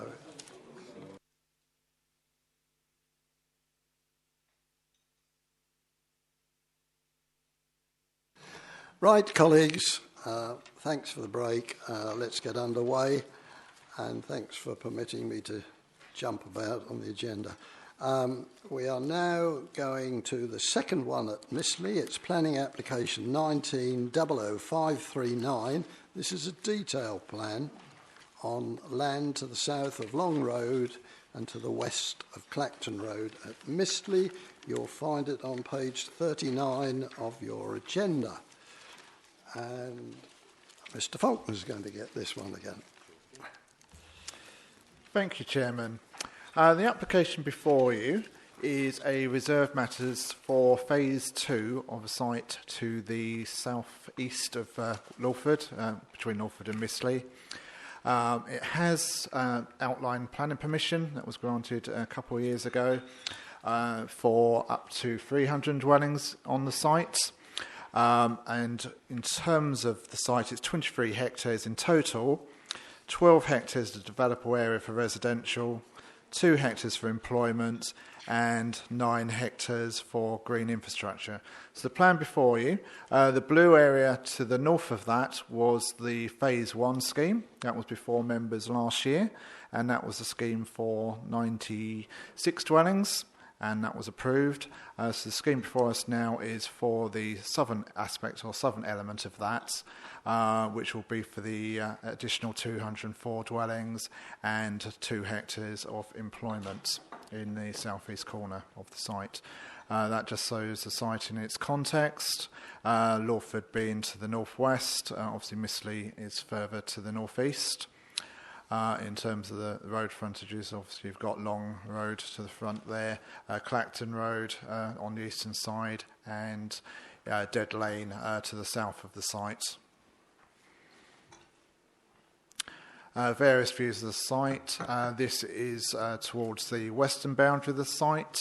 There is an existing hedgerow that runs along that boundary, and beyond that is the scheme you'll be aware of Rose Builders have another planning permission for development on that land, which obtained outline consent, and there's various reserve matters have now been approved, and work has actually commenced on that site. But further to the west, they will eventually work over to the eastern boundary with this particular site. This is a view, members obviously took the site visit earlier today, so this is a view looking northwards across the site from Dead Lane. And that is Dead Lane itself. You can see there is obviously an established hedgerow that forms part of the boundary on the south of that, but it's a relatively open boundary to the lane with the application site. This is a view on the eastern side of the site. That's a view from Clacton Road, looking back across the site. You can just about see in the far distance the hedgerow I referred to earlier, which is the delineation with the Rose Builder scheme further to the west. The plan before you is the proposed layout for the scheme. In terms of the access to the site, that will actually be taken from Clacton Road in that location there. That was approved as part of the Phase 1 Reserve Matter scheme. There is another access to the site, obviously to the north as well, which will actually serve this development. But in terms of this Phase 2 scheme, there will be no further accesses onto either Clacton Road, and just to be clear, there will be no accesses whatsoever onto Dead Lane to the south, particularly given its single carriageway nature. Clear that wasn't desired and certainly didn't form part of the outline approval on this site. The proposal obviously includes significant areas of open space in terms of taking on board the sensitivity of the outer edges of the site and the parameters that were set out within the outline scheme. So in terms of the eastern side of the site, we have quite a wide area of open space with Clacton Road. The slightly lighter delineation within that will be SUDS features in terms of land drainage. And this will follow through in terms of green corridor with Dead Lane to the south of the site. There will be footpaths through there as well, and there will be more open space and SUDS on the western side of the site. As I said earlier, the hedgerow that actually bounds the site with the rose scheme to the west will be retained, and obviously there will be more landscape and SUDS features within that part of the site. In addition to that, there will be a substantial area of new open space central and in the heart of the scheme as well. In terms of the employment area, we'll go into that in terms of the actual elevational details a little bit later in the presentation, but the proposal is for essentially 3 office buildings within that space, and we'll go on to that detail in a little bit more detail further on. Slightly harder scheme to read, obviously better in terms of the previous one, but that shows it in a little bit more detail in terms of how the scheme will be laid out. Again, that's a parking layout. Just to be clear, in terms of parking on the site, all houses will fully comply with our standards in terms of off-street car parking, which will be provided by either driveway spaces or in terms of garage spacing. In terms of scheme, it will be fully houses. There aren't any apartments proposed within this part of the phasing, so it will all be houses on this scheme. A mixture of detached, some terraced and some semi-detached. This plan just shows it in the wider context, clearly that the orange to the north is the phase 1 element of the scheme.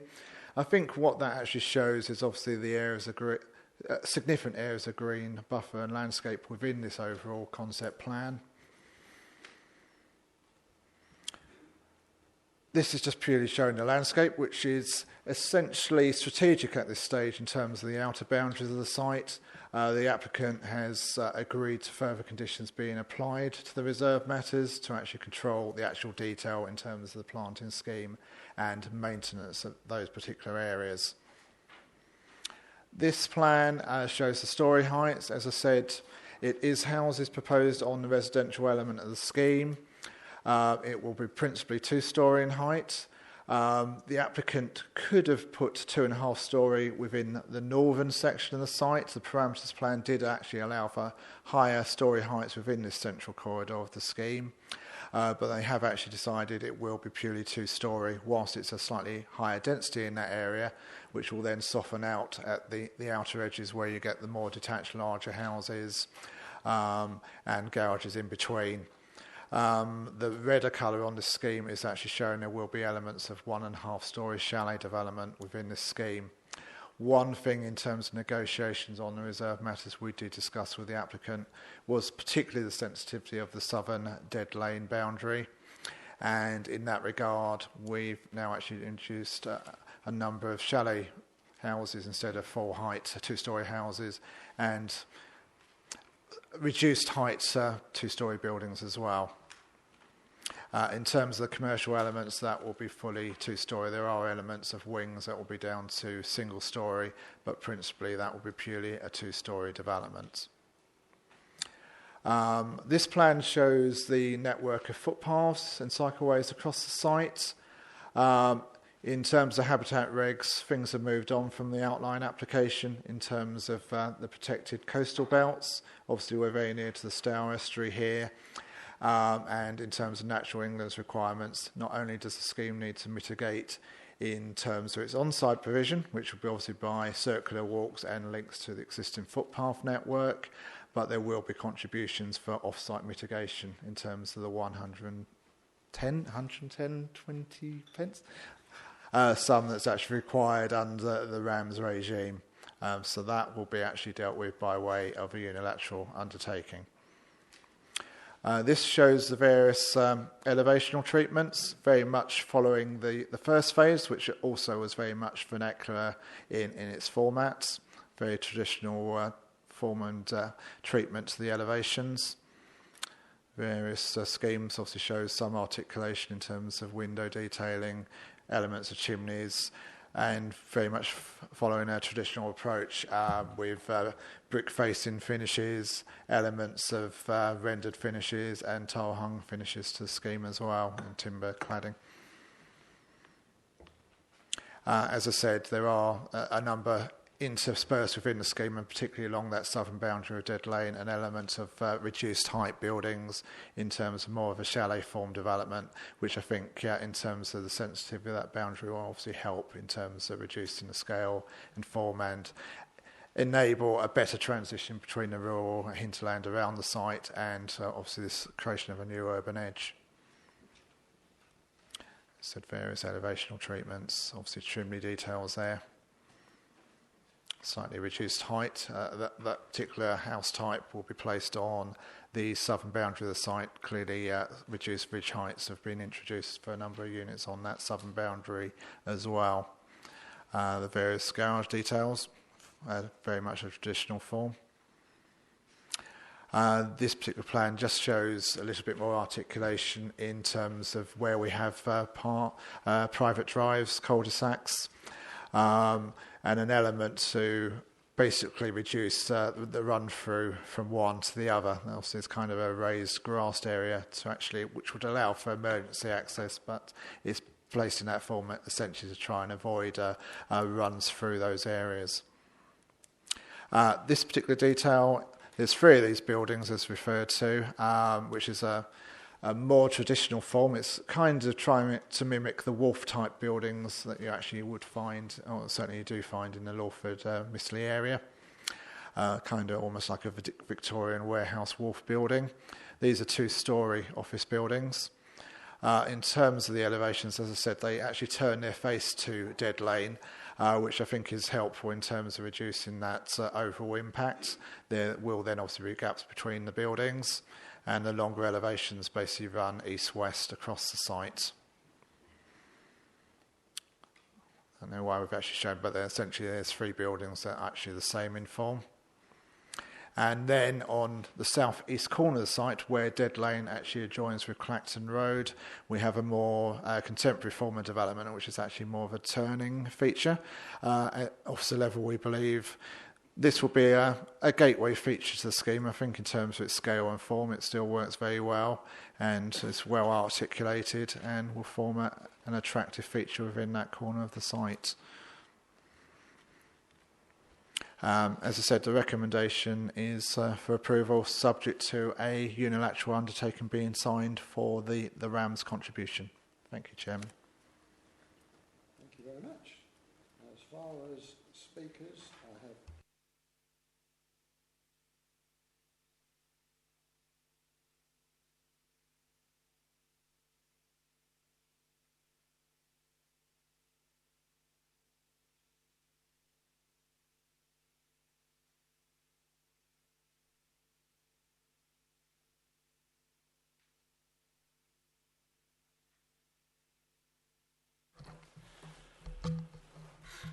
Thank you, Chairman. Members of the committee, before you approve the application, I ask you just to consider some additional aspects. The site is at the gateway to Mistley and is the highest point of the parish, and care should be taken before approving housing heights, layouts, which will visually dominate the area. Long-term landscaping and tree planting are of vital importance with regards to this site, and special attention to green spaces, not just attenuation sites. The rear of the site meets Dead Lane. This lane is totally rural in nature and is a recreational route for cyclists and walkers. The layout of the building development must not permanently degrade and alter the physical or visible nature of this lane. There is a planning approval for 300 homes to be built on this site. However, the committee recently refused an application to build a further 185 dwellings on this site. The elephant in the room seems to be the still live planning appeal in relation to that refusal, which is still scheduled to be reconvened on the 29th of October. You're being asked tonight to approve the details of layout and landscaping for a site incorporating up to 300 dwellings and some commercial buildings. However, if the suspended appeal is successful, will the addition of a further 185 dwellings also on this site compromise this layout and the landscaping? Increasing the number of dwellings by 38% will certainly change the character, internal dynamics and amenity space required on this site. It appears that this reserved matters application is premature, considering the status of the appeal. Are you sure that your deliberations and decisions made today will not be entirely undermined if the appeal is allowed? I thank you for your attention.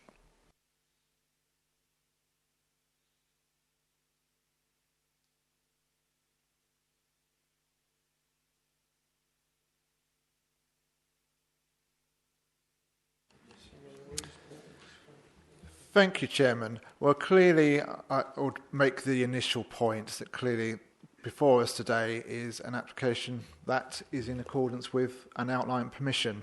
It doesn't go over and above what was approved. As I said, the scheme for 204 units before you is very much in accordance with delivering the 300 units that's already been approved. Likewise with the commercial elements of it. Yes, it's correct. There is an appeal that's pending. It's obviously was adjourned in terms of a public inquiry that will be reconvened, and that will be determined on its own merits. Clearly, that scheme was refused, and it was very much the case that the view was that scheme was overdevelopment of the site. In terms of the scheme before it, we consider it its own individual merits, and we consider it to be appropriate development for this site in terms of its scale, form and layout. Just to actually add to that, clearly in terms of amenity areas, car park in this scheme does fully accord with that. So in terms of delivering 300 dwellings on this site, councillors be reassured that all the amenity areas are actually delivered on this particular scheme. In terms of a scheme for 500, I can't possibly comment what would actually happen. Obviously, if the appeal is allowed, we'll have to determine those if and when they come for reserved matters. Thank you, Chairman. I'm reassured by the assurance that all the amenities will be there. That's encouraging. I wonder, at the end of Councillor Coley's speech, he pointed out that this could be described as premature, given that there is an appeal going on at the moment. Do we have any idea as to the timescale of that appeal and when we're likely to have a result from it? That, I think, is the first question. It could be just December, January. For a decision. Okay. Just in, as Graham has said, Graham North, it will potentially have a decision December, January time at the earliest. Okay. Thank you for that. Appreciate that. I'm then sort of tempted to ask the question, what's the rush to deliberate this one now, if we're only talking maybe 2 or 3 months' time that we have that decision back from appeal? Is there a particular reason that we need to do this quickly, or is it more prudent and sensible to wait for the result of the appeal and then we know what we've got in total? Thank you, Chairman. Just in response to that, well, clearly the applicants only have a certain timescale to actually submit reserved matters as to when an outline consent is actually approved. Clearly there is a certain pressure. As we know, because of 5-year land supply and other considerations, we don't want sites sitting there that aren't delivered. So clearly there are conditions that you have to bring your reserved matters forward within a certain timescale, which they've obviously looked to achieve. So any delays on that, obviously, I can't see that as being premature. It's obviously having to be done to actually meet that outline condition. Okay, thank you for that. That sort of explains it a little bit. Conversely, would it be the case, in your opinion, that if this were approved, it would strengthen our position defending the appeal?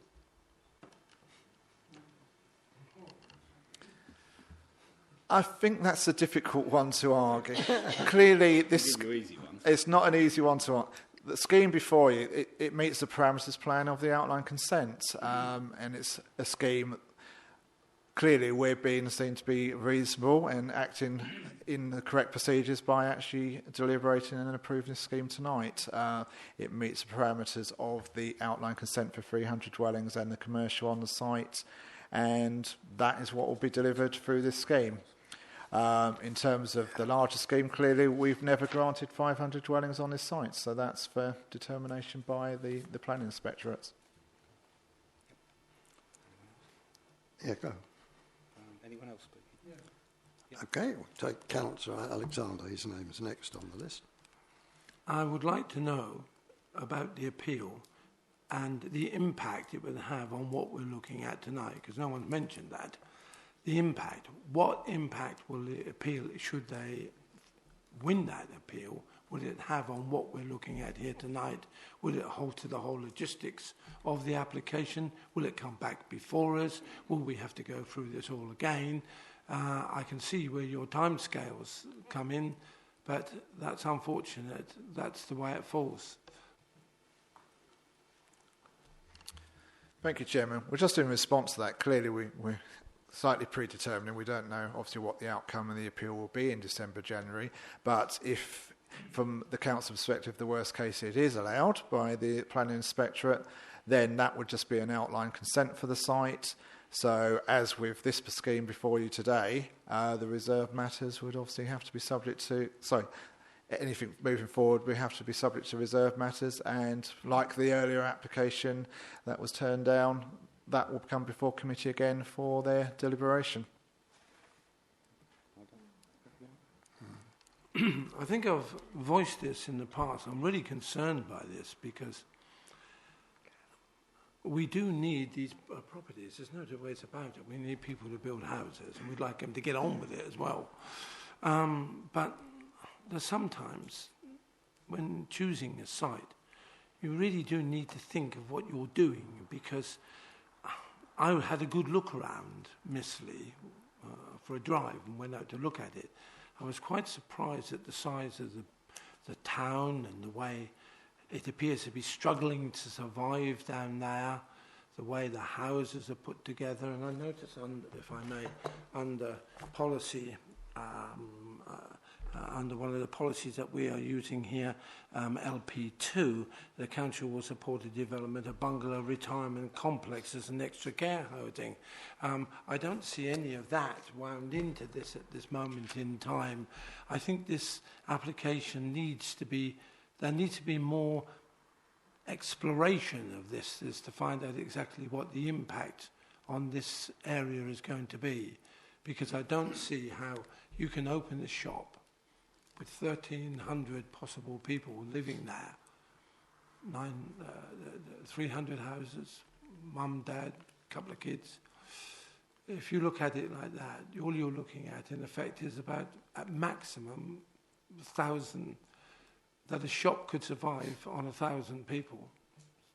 And what kind of infrastructure can we offer these people? To get from the top, I was shocked when I went down some enormously steep hill that took me down into the actual town centre itself.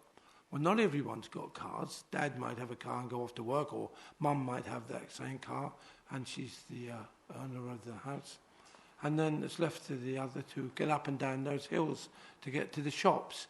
I like the application. I've got no problem with it at all, but I'm really concerned about the impact on the people who's going to live there and the effect it will have on their life. Thank you. Councillor Harris?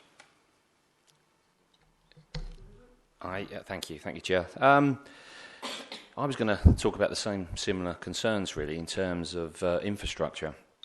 And I wonder if you could just clarify, please. I mean, on page 39, we've got the map here. Just want to sort of bring the attention to the committee, really. The top right-hand corner, there's the crossroads, and just to that triangle that you've got there, that's actually the field of the application that we saw earlier. See the top right-hand corner. So just to the right of that crossroads there, that's the application where we saw earlier. Did the officer also, in his talk when we spoke earlier, say that there was proposed building going to go on some other fields around here as well? Did you mention that, or? Yes. Sorry, Chairman. In response to that, clearly the outer boundaries of the site beyond. Let's get my bearings.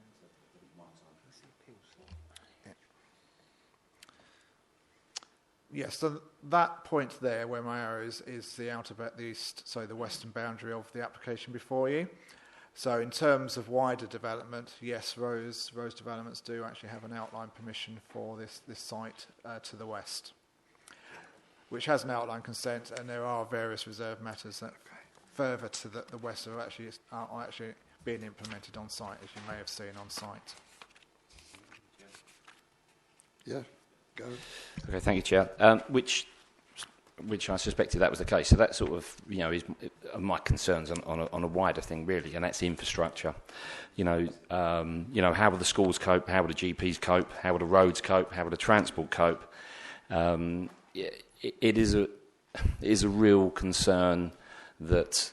And I don't know if we have the answers here as to whether or not the infrastructure will cope with such a development. We're talking, potentially thousands of people moving into an area which is it's going to be a dense area. There lots of agricultural land that's going to disappear.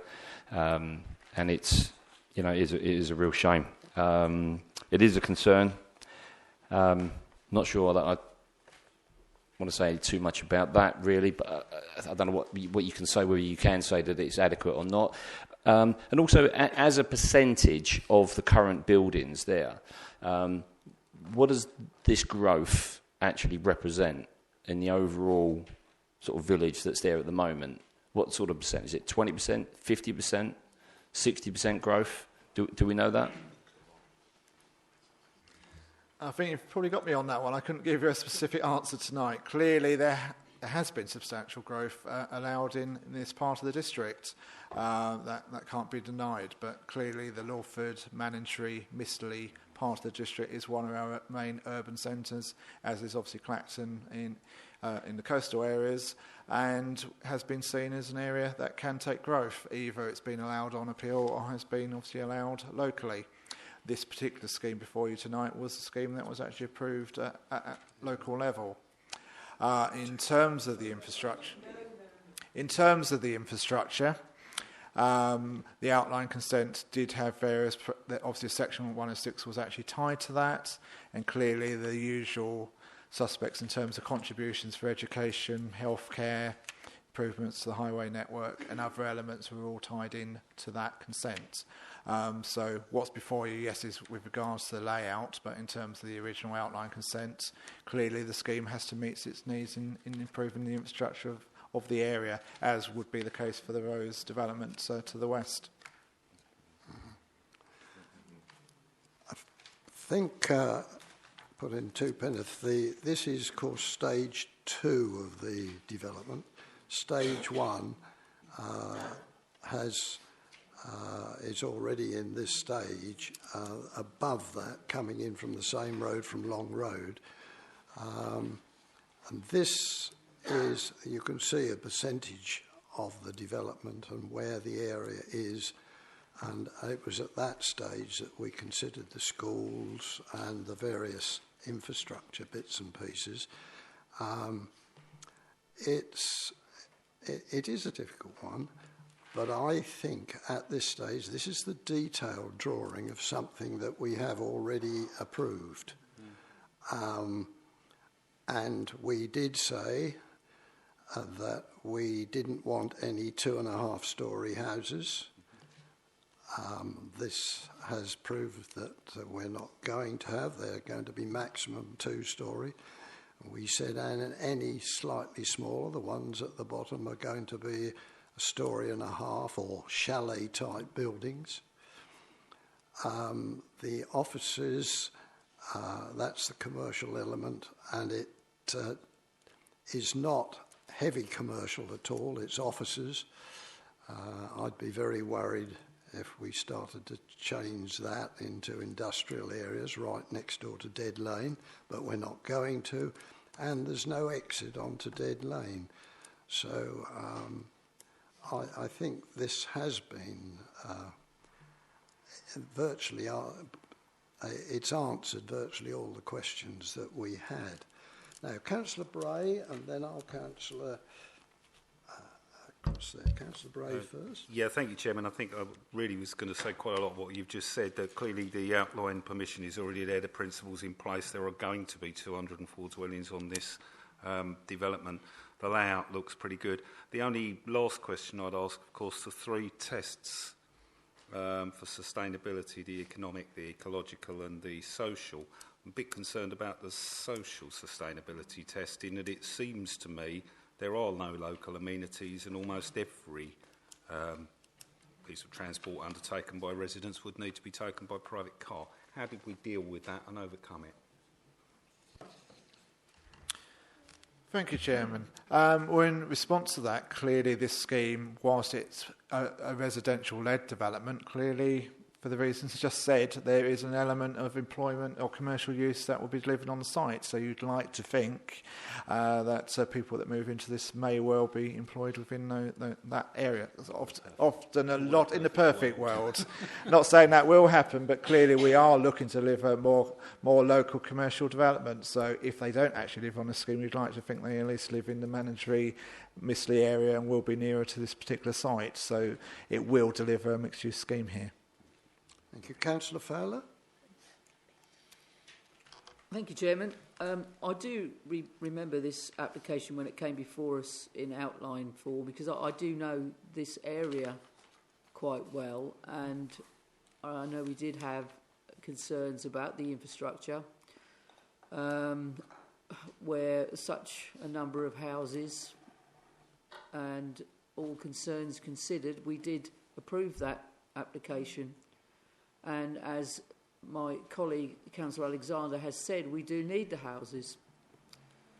And I am glad that we don't have the exits out onto those roads, as we've already mentioned, because that did worry me when that came before us in 2 years ago, I think. Was it 2 years ago? I think so. Yeah. However, I would be happy to support the detailed application as per officer's recommendation. Thank you, Chairman. Thank you very much. Councillor to propose. Do I have a second? I do. Councillor Bray, do you wish to speak, Councillor? I think we've covered everything. Right. So, now, other councillors, any points that you wish to raise? No, it is quiet. In that case, I'm asking you, and the recommendation will be to support this application with the conditions and the informatives as listed on page 51 to 54. With that in mind, those in favour, please show. That is unanimous. That is approved. Thank you very much.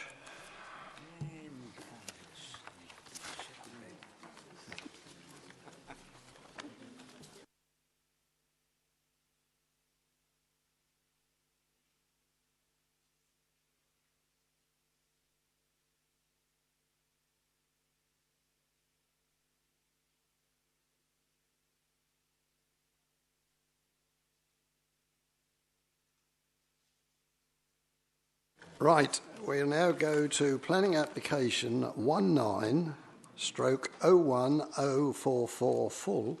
This is 108A, Pier Avenue, Clacton, and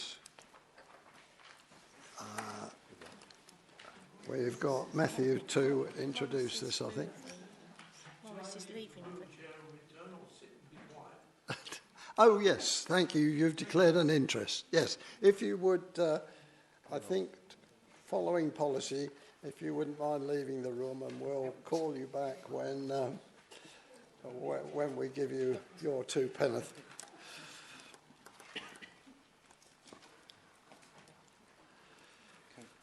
Right, yes. Okay, thank you, Chairman.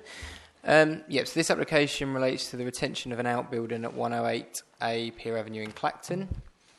The site itself is located on the eastern side of Pier Avenue and forms two flats at the moment. This shows it better. Opposite the site is the cinema. On the northern side of the property is takeaway use. And to the south is a residential property. To the rear is the Wellesley Road car park. You've got Aldi to the north, and obviously the town centre to the south. So just some background on this application. There's been enforcement involvement in respect of the outbuilding itself. Enforcement were initially notified that the outbuilding was being used as a dwelling for the owner of the landlord of the flats to use for accommodation when he's in the country. The applicant informed our planning enforcement team that it is being used as accommodation. And enforcement notifies the applicant that the flats do not have permitted development rights, and in any case, an independent unit would need planning permission on its own rights, and inform the applicant that we wouldn't support an independent accommodation use in that location. Subsequent to that, the applicant then removed the plumbing facilities from the outbuilding itself, and removed the services, and indicated or submitted a planning application to retain the building purely as a store for the residents of the existing flats. So that's the background to the proposal. So members would have seen this morning it has been built. It was initially built as accommodation, but this application is solely for a proposal to retain the building as a store for the occupants of the flats. So these are photos taken by the enforcement team showing that the water's been disconnected along with electricity. Internal photos. Previously there was a toilet and a shower in there, I believe, and that's been removed now. And again, another internal photo. The view from the rear of the site in Wellesley Road. So it's a flat roof structure, so it's not highly visible. I think to the height of the ridge is 2.7 metres, so it's a fairly low level building. This is a view from the side passage that runs along the property to the current occupants' garden areas. So you can just see the store in the background there. And here's the back of the store. That's the front of the store, which faces the car park area. And that's the back end of the occupant's garden, which contains a shed at the present time. And beyond is the car park to the rear. So the block plan shows that the store is located just over halfway down the garden. These two garden areas are split for the occupants of the property at 108A, and they're used for communal garden space. There's an elevation of the store. As I said, it's 2.7 metres to ridge. It is proposed to be finished in a render, and the roof is finished in a corrugated material. So the store in footprint measures 6.3 by 4.3, and you can see that it retains sufficient garden for the existing property and also the other occupants' garden area for the other flat. So coming to the merits, obviously the application is for the retention of an outbuilding in connection with the use of the flats. Obviously, originally it was built as accommodation, but that's not what is proposed now. It's purely to be assessed as an outbuilding or a store in connection with the use of those flats, and one of the conditions contained within the report ties it to the use or the residential occupation of those flats, so it can't be used for anything else. It has to be used for an ancillary nature to those flats for storage use. It's situated halfway along the garden, so in terms of the impact on neighbours and its low level height, it doesn't cause any loss of outlook or light to the residential property at 106. In terms of the visual impact, as I said, it's situated wholly to the rear, so from Pier Avenue it's not visible, and from the car park only glimpses of the roof are visible due to the low level nature of the roof. So in terms of the proposal, it's recommended for approval, and obviously the conditions contained at 8.2, and to ensure it retains as an ancillary store will be enforced, and our enforcement team have advised that they will undertake spot checks to ensure that it is in storage use only, and they will monitor the situation to ensure it isn't used as accommodation in the future. Okay, thank you.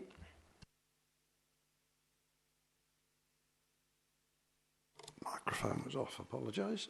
Thank you very much. Now, we've only got two speakers, the ward speakers, so I think Councillor Alexander would like to speak, and then after those two, then we'll have the agent, Mr. Ron Cross. So can we get Morris back in? I think I've got it in the right order. Chris nods. Yep, he can come.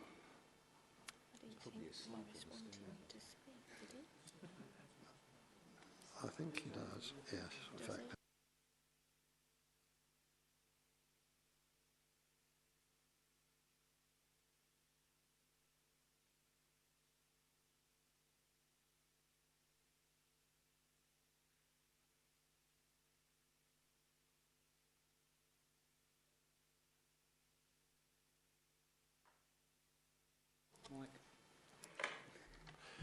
Well, where do we go with this one? What a pickle, eh? The agenda that you see before you has no reflection whatsoever on what we saw today. What we saw today was a concrete blocked construction which was flanking both sides, one being of a commercial property that also seeks planning permission for various items, and on the other side a heavily vegetated garden by the choosing of the people who live there. What we saw in the middle was a building that was designed and built to live in. There's no two ways about that. When I spoke to the officer initially before this application was before me, and I did seek legal guidance on this as well, I was absolutely amazed that they seemed to have no concept that this had already been under some form of enforcement. There was no enforcement knowledge known. And it was agreed that they would place this before you on an addendum to the actual agenda before you seek before you. Is it a storage unit? Could it be classed as a storage unit? The walls inside indicate that it can't be, because what are you going to store inside of it? It is small in its construction, and it would be suitable as a living accommodation. I'm assuming it's built by building regulations. And again, the impact on the local environment. If the people next door decided to sell and move, the other people moving in may decide to remove the shrubbery and what have you. And then it would be a serious impact upon the people who would move in. Sadly, one of the duties of us as councillors is to make a decision for the future and how we see our tendering developing as we carry the torch to the next people who will take it from us. And we shall be judged upon that, as you know, as we are frequently do. The actual building itself is an eyesore. It will have a suitable impact. It will reduce the amount of amenity space for the flats. There is no permitted development whatsoever for the flats.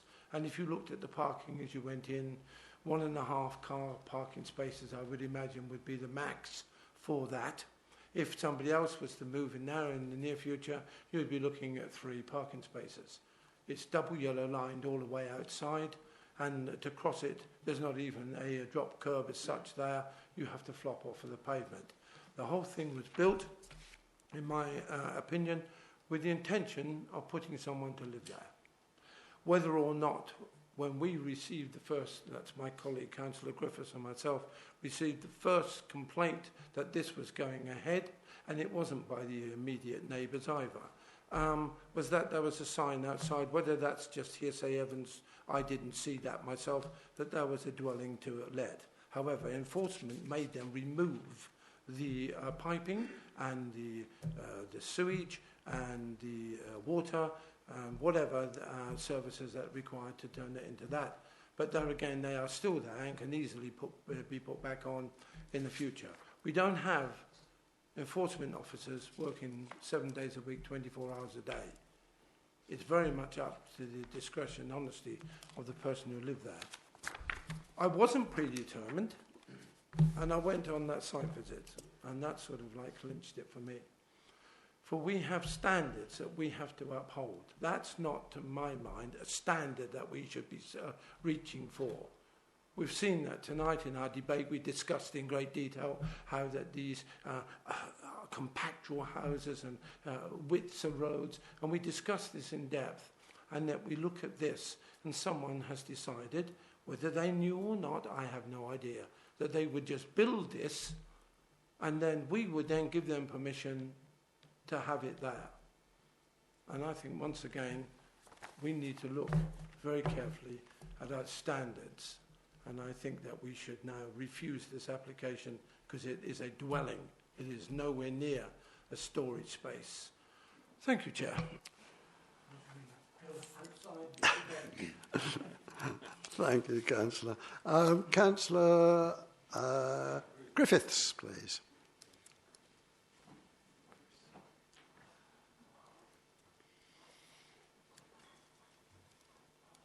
Thank you, Mr. Chairman. One of the concerns whenever we look at any planning application is what precedent we set. and how it affects not only this application but neighbouring properties and what could be built.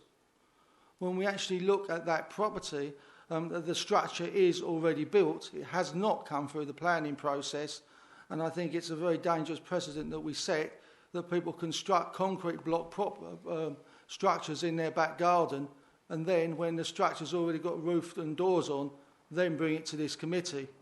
It worries me that if that's acceptable, neighbouring properties could see this as a similar action, and we could have a whole range of similar structures built halfway down people's gardens. I do have certain concerns. In relation to the old planning policy, GL9, the structure isn't well designed and doesn't enhance the character and distinctiveness of the area. The structure in the middle of the garden certainly does not relate well to the surroundings, particularly in relation to its siting, height, scale and form, and the concern is that if we allow this, next door could decide that they also want a similar storage structure. In relation to policy Q11, the scale and nature of the structure is not appropriate to the location. It's probably the same size as one of the flats. With regards to policy H9, the private amenity space, it's important that residents have access to an area where they have sufficient space for sitting and clothes drying, etc. Looking at that, obviously the structure reduces that amenity space, and plonking it in the middle of the garden really does nothing to enhance people's views when all they can see is, in effect, a blank concrete wall. Certainly not the sort of enhanced view or amenity that I'd want to be looking at. I believe that this building is out of scale with its surroundings, and if we look at the new policy, 2013 emerging, policy PL3 states that new structures should relate well to its surrounding in regard to its height and scale. It's difficult to see how a concrete block construction with red plastic sheeting and PVC doors and windows actually relates well to what's around it. The other concern that I have is that when you look at this as a storage area, the actual entrance to this storage area faces the Wesley Road car park.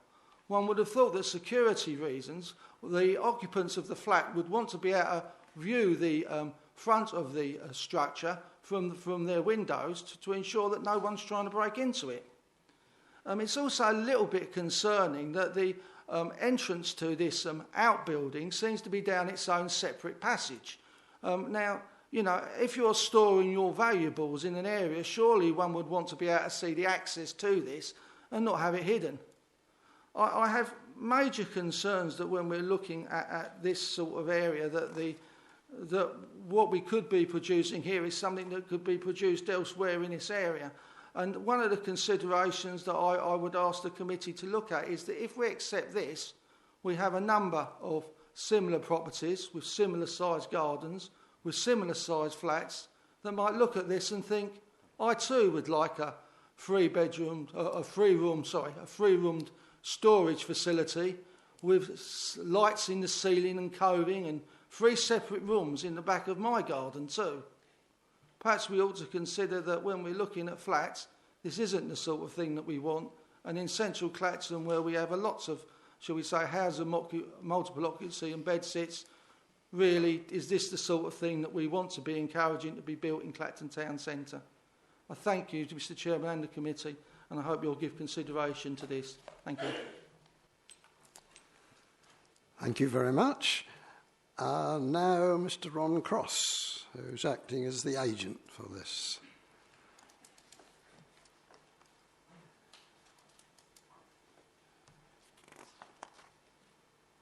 Welcome, Mr Cross. You've been here once or twice, I think, before.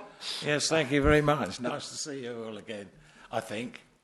Right, where do I start?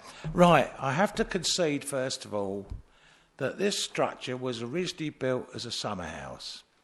I should explain that my client actually owns the 2 flats fronting Pier Avenue. And the rear part of the site, which was shown adequately by Mr Lang, is the garden area that my client would want to use for the top floor flat. He has a resident in the ground floor flat already. and therefore he was going to use that as a summer house. He was actually told by enforcement that this wasn't permissible, and therefore what we've done is we've converted it to a store, because it will save demolishing the building.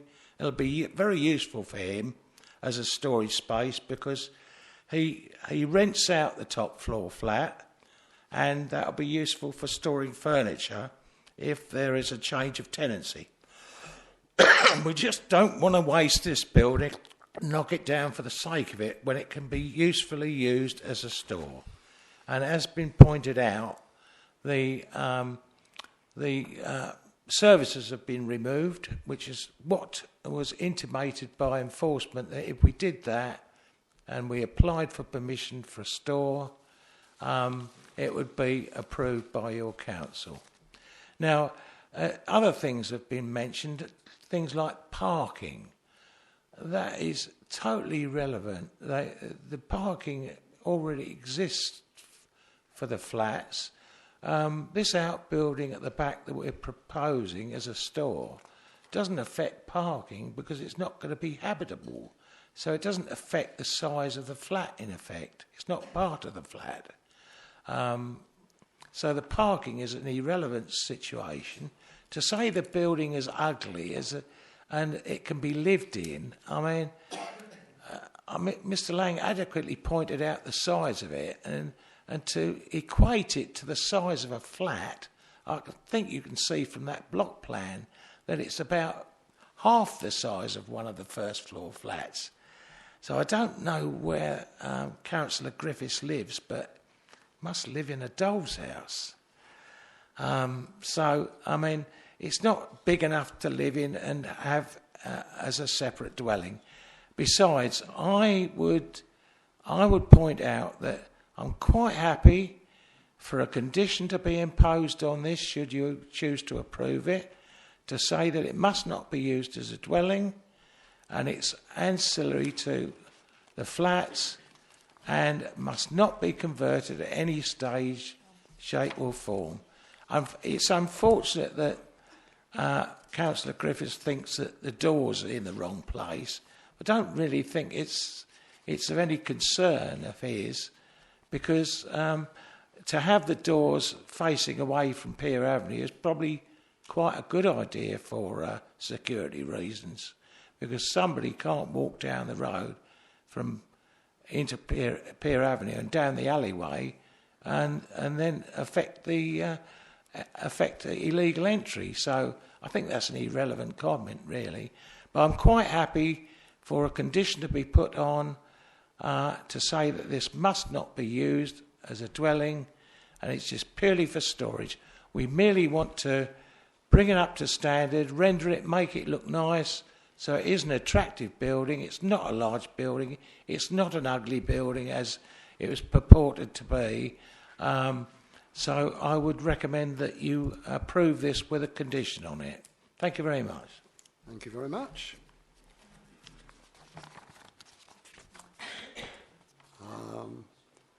Right. Now then, I'm building a list. And it starts with Councillor Bray. Thank you, Chairman. Interesting. Described as a summer house. I've often been called a cynic, and I'm probably going to sound a little bit cynical tonight. It strikes me that the original structure was built for a purpose, and that purpose is no longer possible, so it's being considered for storage. Okay. I think we all have our own views onto exactly how we got to the current situation we're at, and I think most of us probably have a very similar view of how we got here.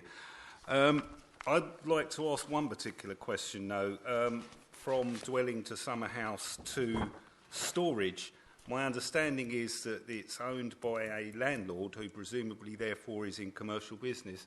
Does that therefore make this commercial storage, and if so, will it be treated differently to private storage?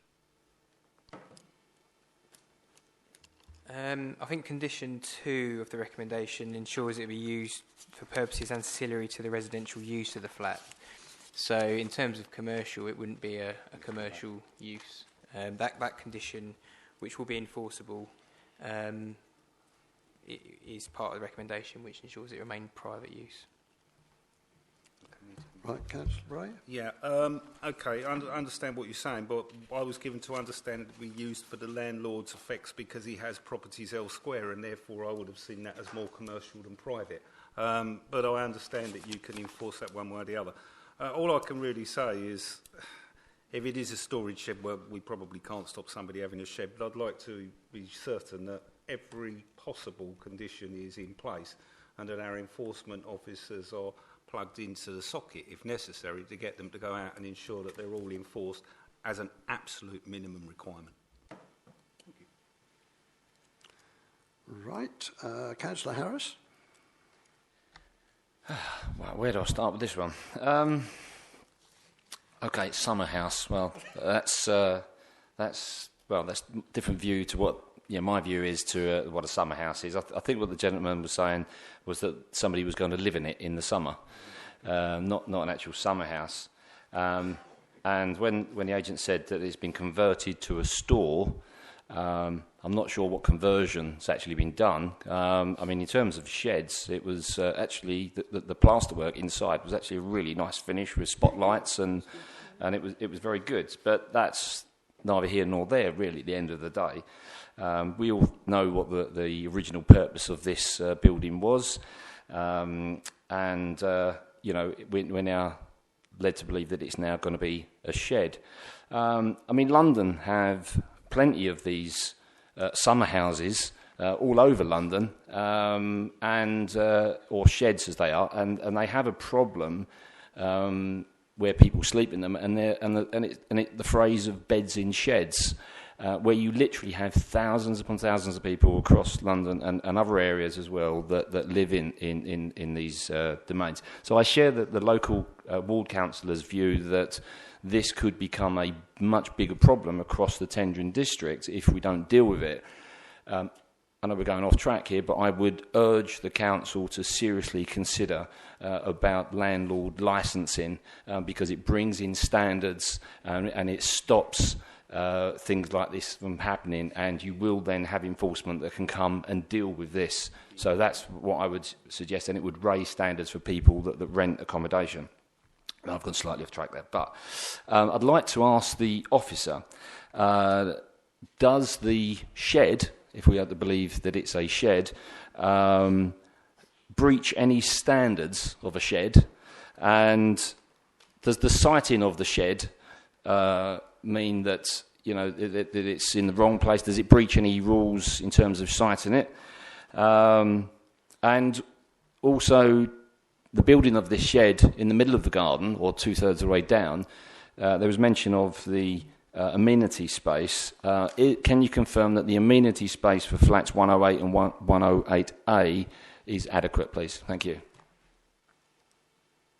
In terms of the actual standards of a store or shed, as you say, there's no requirements in planning terms as to what size or finish they could be constructed to. So in terms of this building, it meets the standards in terms of planning considerations. In terms of its siting, the amenity space of the policy which governs amenity space for flats states 25 square metres each communally, so that would equate 50. So the garden is still significantly over that figure. So in terms of its siting, in terms of the impact on the loss of any amenity space, it meets the planning standards in that respect. And in terms of where it's sited, it's considered to be sited at a sufficient distance from the neighbouring properties not to cause any harm to their amenity. Yes, you can. Thank you. Can I ask, if permission was granted for this shed, could it be put in a condition that it could not be turned into a residence in perpetuity? Condition. Well, if it was turned into residence, it would need planning permission. So that would cover that. A condition shouldn't be installed if planning permission would be required anyway. But condition 2 does say it can only be used for purposes ancillary to the residential use of the flats. So that would restrict any future use as accommodation, and in any effect, if enforcement did find it was being used for accommodation, they could take formal enforcement action. Right. Yes, come back one more. Yeah. Yep. One more. So just to clarify, so we forget the summer house story. If this was a brick-built shed that somebody wanted to build, they could do so in the middle, where it is at the moment. And would they need planning permission for that, or could they just build that? And if they needed planning permission, is it in breach of anything? Or could they just go and what they've done there, if it was a shed, does it break any rules?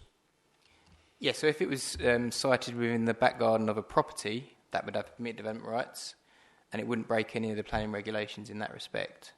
So it would be permitted development if it wasn't for the fact it's sited in the back garden of flats which don't have permitted development rights. Okay. Councillor Colthorpe. Thank you, Chairman. Personally, I'd like to see it demolished, but assuming I might be in the minority, I think this is a question Councillor Harris might have been trying to ask. Is there anything we can condition on the structure to make it more like a store? For example, filling in with 2 small windows and making the door a non-glazed door. That's what I'd like to see if the committee is minded to approve, although I really hope we do refuse and get it demolished. In terms of obviously what's been built and the elevations before you as the application, that's what we're assessing tonight.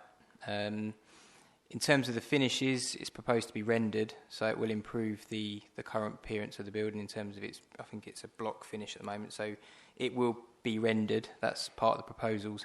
But in terms of changing the fenestration, we're only really assessing what's before us tonight, so that can't form part, any changes of any design to the building can't form part of a recommendation from members.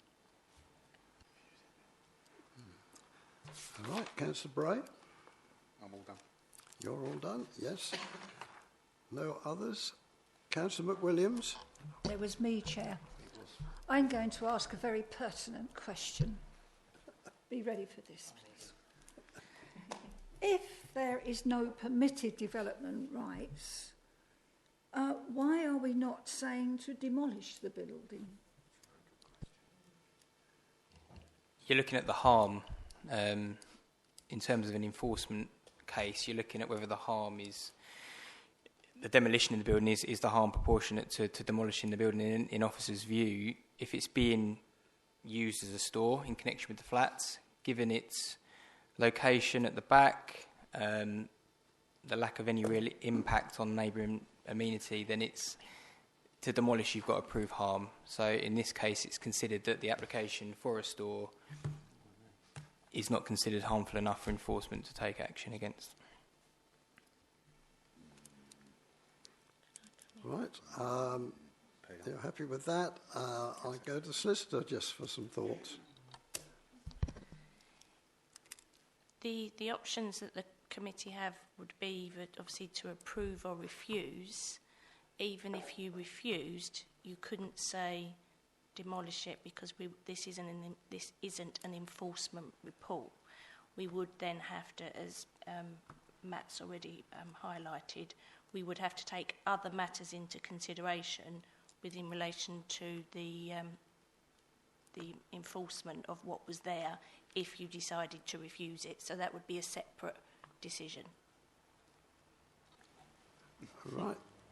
Councillor Harris. Just coming back to the point Councillor Cawthorne raised there, in terms of can we sort of say block up the windows and this kind of thing. I mean, I do share, the concerns and probably the underhand way that this has been done, or the incorrect way this has been done, should I rephrase that. However, if somebody wants to make their shed very pretty, really good looking, there are TV programs that talk about man caves and how great they are, and people put bars in them and pour pool tables and, you know, that's what they call a shed or a storage room, whatever you want to call it. I don't think we could actually criticise anybody else for doing that. I think, for me, it's the way that it's been done. But looking at the facts, you know, I don't think that if you'd have done it the right way in the first place, I don't think that there would have been too many probably objections, although I think it would have been better aesthetically if it was down at the end of the garden rather than bang in the middle. Councillor Bray? Thanks, Chairman. Quick question for the officer. If an application had been made to build this before it was built, and it had come through to you, almost certainly it would have been decided on by delegated decision. It's unlikely to have come to this committee if it had been that kind of application. Would it have been likely to have been approved had it been done properly in the first place? Yes, because we're recommending approval now. So the considerations are exactly the same. Yeah, but it's already out. That's my problem. But that doesn't change our view. We can't take that into consideration. The fact it's built is not a material planning consideration. Thank you.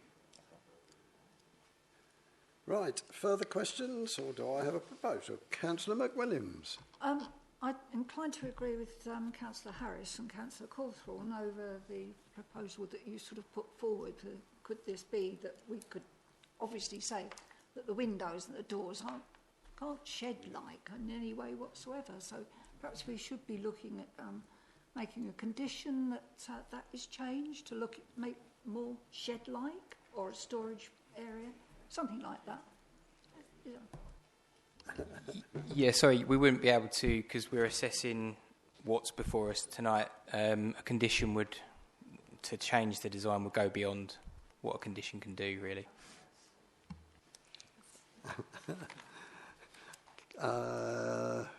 Councillor Cawthorne. Thank you, Chair. We heard the officer talk about the balance, and in the officer's opinion, the harm is there isn't that much harm. But as a committee, we could take a different view, couldn't we? We might feel this is out of character with other, you know. I don't know. I'm sure Councillor Griffiths quoted several policies that sounded completely reasonable to me. So I think maybe we should consider that route. Thank you. Right. Let us move on.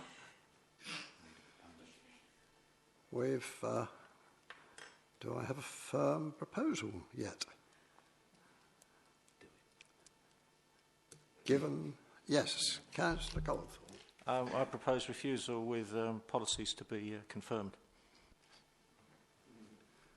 Do I have a seconder for that? Second. You can have it, I don't mind. I do have a seconder.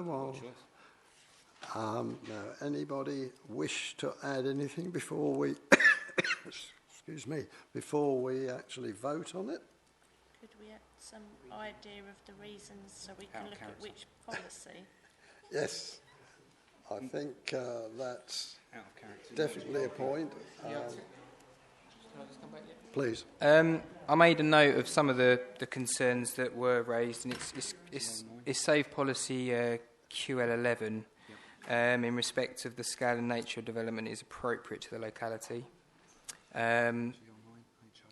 QL9 in terms of the height and scale of the building as well. So they're the two. HG9 is in respect to amenity space, and it's not considered to impact upon amenity space. So I think you're throwing a lot of policies at me. I think QL11 and QL9 are the saved. They were the two that came out in discussions. Any thoughts? I don't have to draw your attention to the conditions as suggested, because if it's going to be for a refusal. Right, those in favour of refusing it, please show. 2, 3, 4, 5. Right, and those against? 1. And on down to add the addition to abstaining. So, right, let us call back Councillor Griffiths. Yeah, we better not call him back. No, let's try Alexander instead. Yeah, why not? That's a refusal. Yeah, you need to announce the result. No, that that application is refused.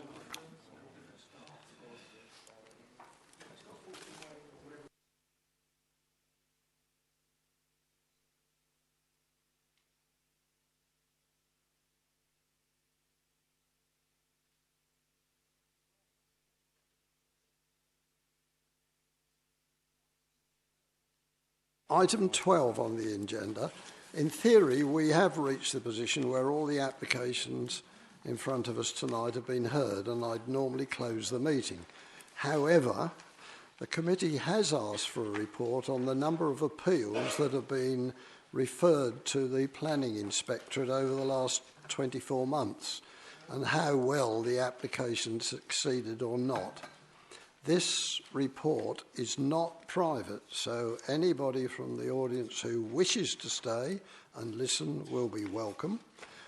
And just seeing, I think we are ready to start straight away. So, as I said, anybody in the audience is welcome to stay. And then in that case, I'll hand over to Mr. Norse. Chairman, thank you. Yes, appeal statistics, which is a good way to end the evening. As the Chairman said, you've requested we bring a report to the committee. In fact, this is a two-year report, if you like, but certainly our intention would be to bring it back on an annual basis. So I'll just run you through the stats very quickly. So over the last 2 years, basically in 2017, 2018, there were a total of 78 appeals determined, and last year, over the last 12 months, there were 79. So there's consistency in terms of the numbers, and certainly I'd expect those sort of numbers to be repeated. That's the sort of average we'd expect, around about the 80 per year, I would think. In terms of decision outcomes, I think the key statistic is really the ones that were allowed. So probably the second column, where I'm sort of indicating here on the screen. In 17-18, 39% of appeals were allowed. That reduced to 31% during the past 12 months. As a rough average, the national average is around about 29-30%. So we're much closer to where that particular, where we should be really. And again, I'd add to that on average, over a number of years, 30% has probably been the national average for some time, so it's a recognised sort of standard, if you like. I've then broken down the decisions into terms of a number of delegated decisions and then committee decisions, which I know you'll be interested in. Obviously, the majority of decisions are taken by officers at delegated level, so obviously there's a much higher number of appeals dealt with through the delegated process. In terms of the decisions that were allowed at committee, allowed under delegated powers, 40% were allowed in 17-18. This dropped down to 28.17% during the last 12 months. In terms of committee decisions, it's actually a relatively low number per year. In fact, there's in total for both 17-18 there were 8 appeals which followed a committee decision. And the same again in 18-19, again 8 decisions, so relatively small number of appeals. So you can't extrapolate too much from that, shall we say. So just finally, in terms of the final sort of overhead, so these were decisions that were overturned at planning committee. So this is where officers were recommending approval, and committee overturned it and refused those applications. And again, we are talking about small numbers here. But in terms of that type of decision, in terms of it being allowed, there were 5 applications which were allowed on appeal following an overturn by committee, and then in 18-19 last year there were 4 allowed. I think if you look at the overall sort of decisions, there's definitely a trend towards that we're winning more appeals than we've been losing. And I think undoubtedly, that can be linked to the process or progress made with the the local plan, and clearly the closer we get to an adopted local plan, the better defence we'll have on appeals. I think we're also taking into account perhaps more the sustainability of particular sites, which are more in accordance with the MPPF. And again, I think we're winning more appeals because of that, or there are less appeals against those sort of decisions. I'll just make a couple of more points in terms of stats. Central government have it sounds quite complex. It's actually it's based on the total number of applications that we determine. So roughly per year, we determine roughly about 2,000 applications per year. If 10% of those, and this is the government target, if 10% of those are allowed on appeal, then you're doing something pretty badly wrong. That's an awful lot of applications to lose on appeal. So our figures for certainly the way it's measured at slightly odd dates, but for the period April 2018 to date, the figure is actually 0.84%, so under 1% for major applications, and 0.73% for non-major appeals. So we're certainly nowhere near 10%. In fact, we're under 1%, which is where we want to be. I do refer to cost within the report. There were none during 17-18. There were 3 award of costs in the last year, totalling just over 5,500 or just under 5,500, which is relatively small. I am aware of one council not too many years ago which was had costs awarded against it of 11 million. So, you know, indeed, it was a bad day at the office indeed. But obviously, we try and avoid costs, if we can at all. But 5,500 isn't too bad. 11 million come out of your wages. Indeed, I think it probably did. Just to remind members again, we've got the appeals training session this time next week, so please come along to that. It's open to all members. We'll be looking at the appeal processes, the different types of appeal, who can and can't take part in appeals, the cost process, and so on and so forth, and talking about perhaps the more recent appeals that have affected this authority, and perhaps the themes that are emerging from those appeal decisions. So, plenty to talk about this time next week. But thank you, Chairman.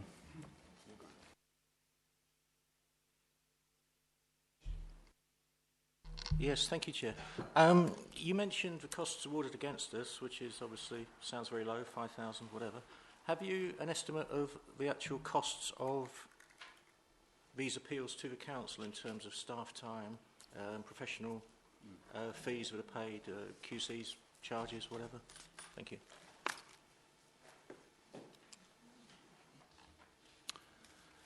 Yeah, I think I do refer to that in the report somewhere.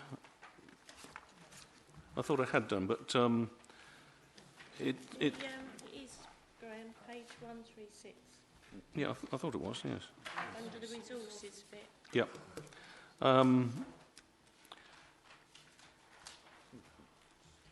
So yes, in 2017-18, the total cost was 152,000, and in 17-18 it was 253,000. And I think it's fair to say the majority of those costs would be legal costs. Unfortunately, barristers are not cheap. Not worth it, either. We've done quite well in winning some. I think I thought the barrister was just there to make up the numbers. If there's no further questions, a gentle reminder to all of you, it's just been mentioned, the next planning training session for councillors is Tuesday the 1st at 6 p.m. here in the building. And if that is the only announcement I've got, then we'll call this meeting to a halt. Thank you all very much.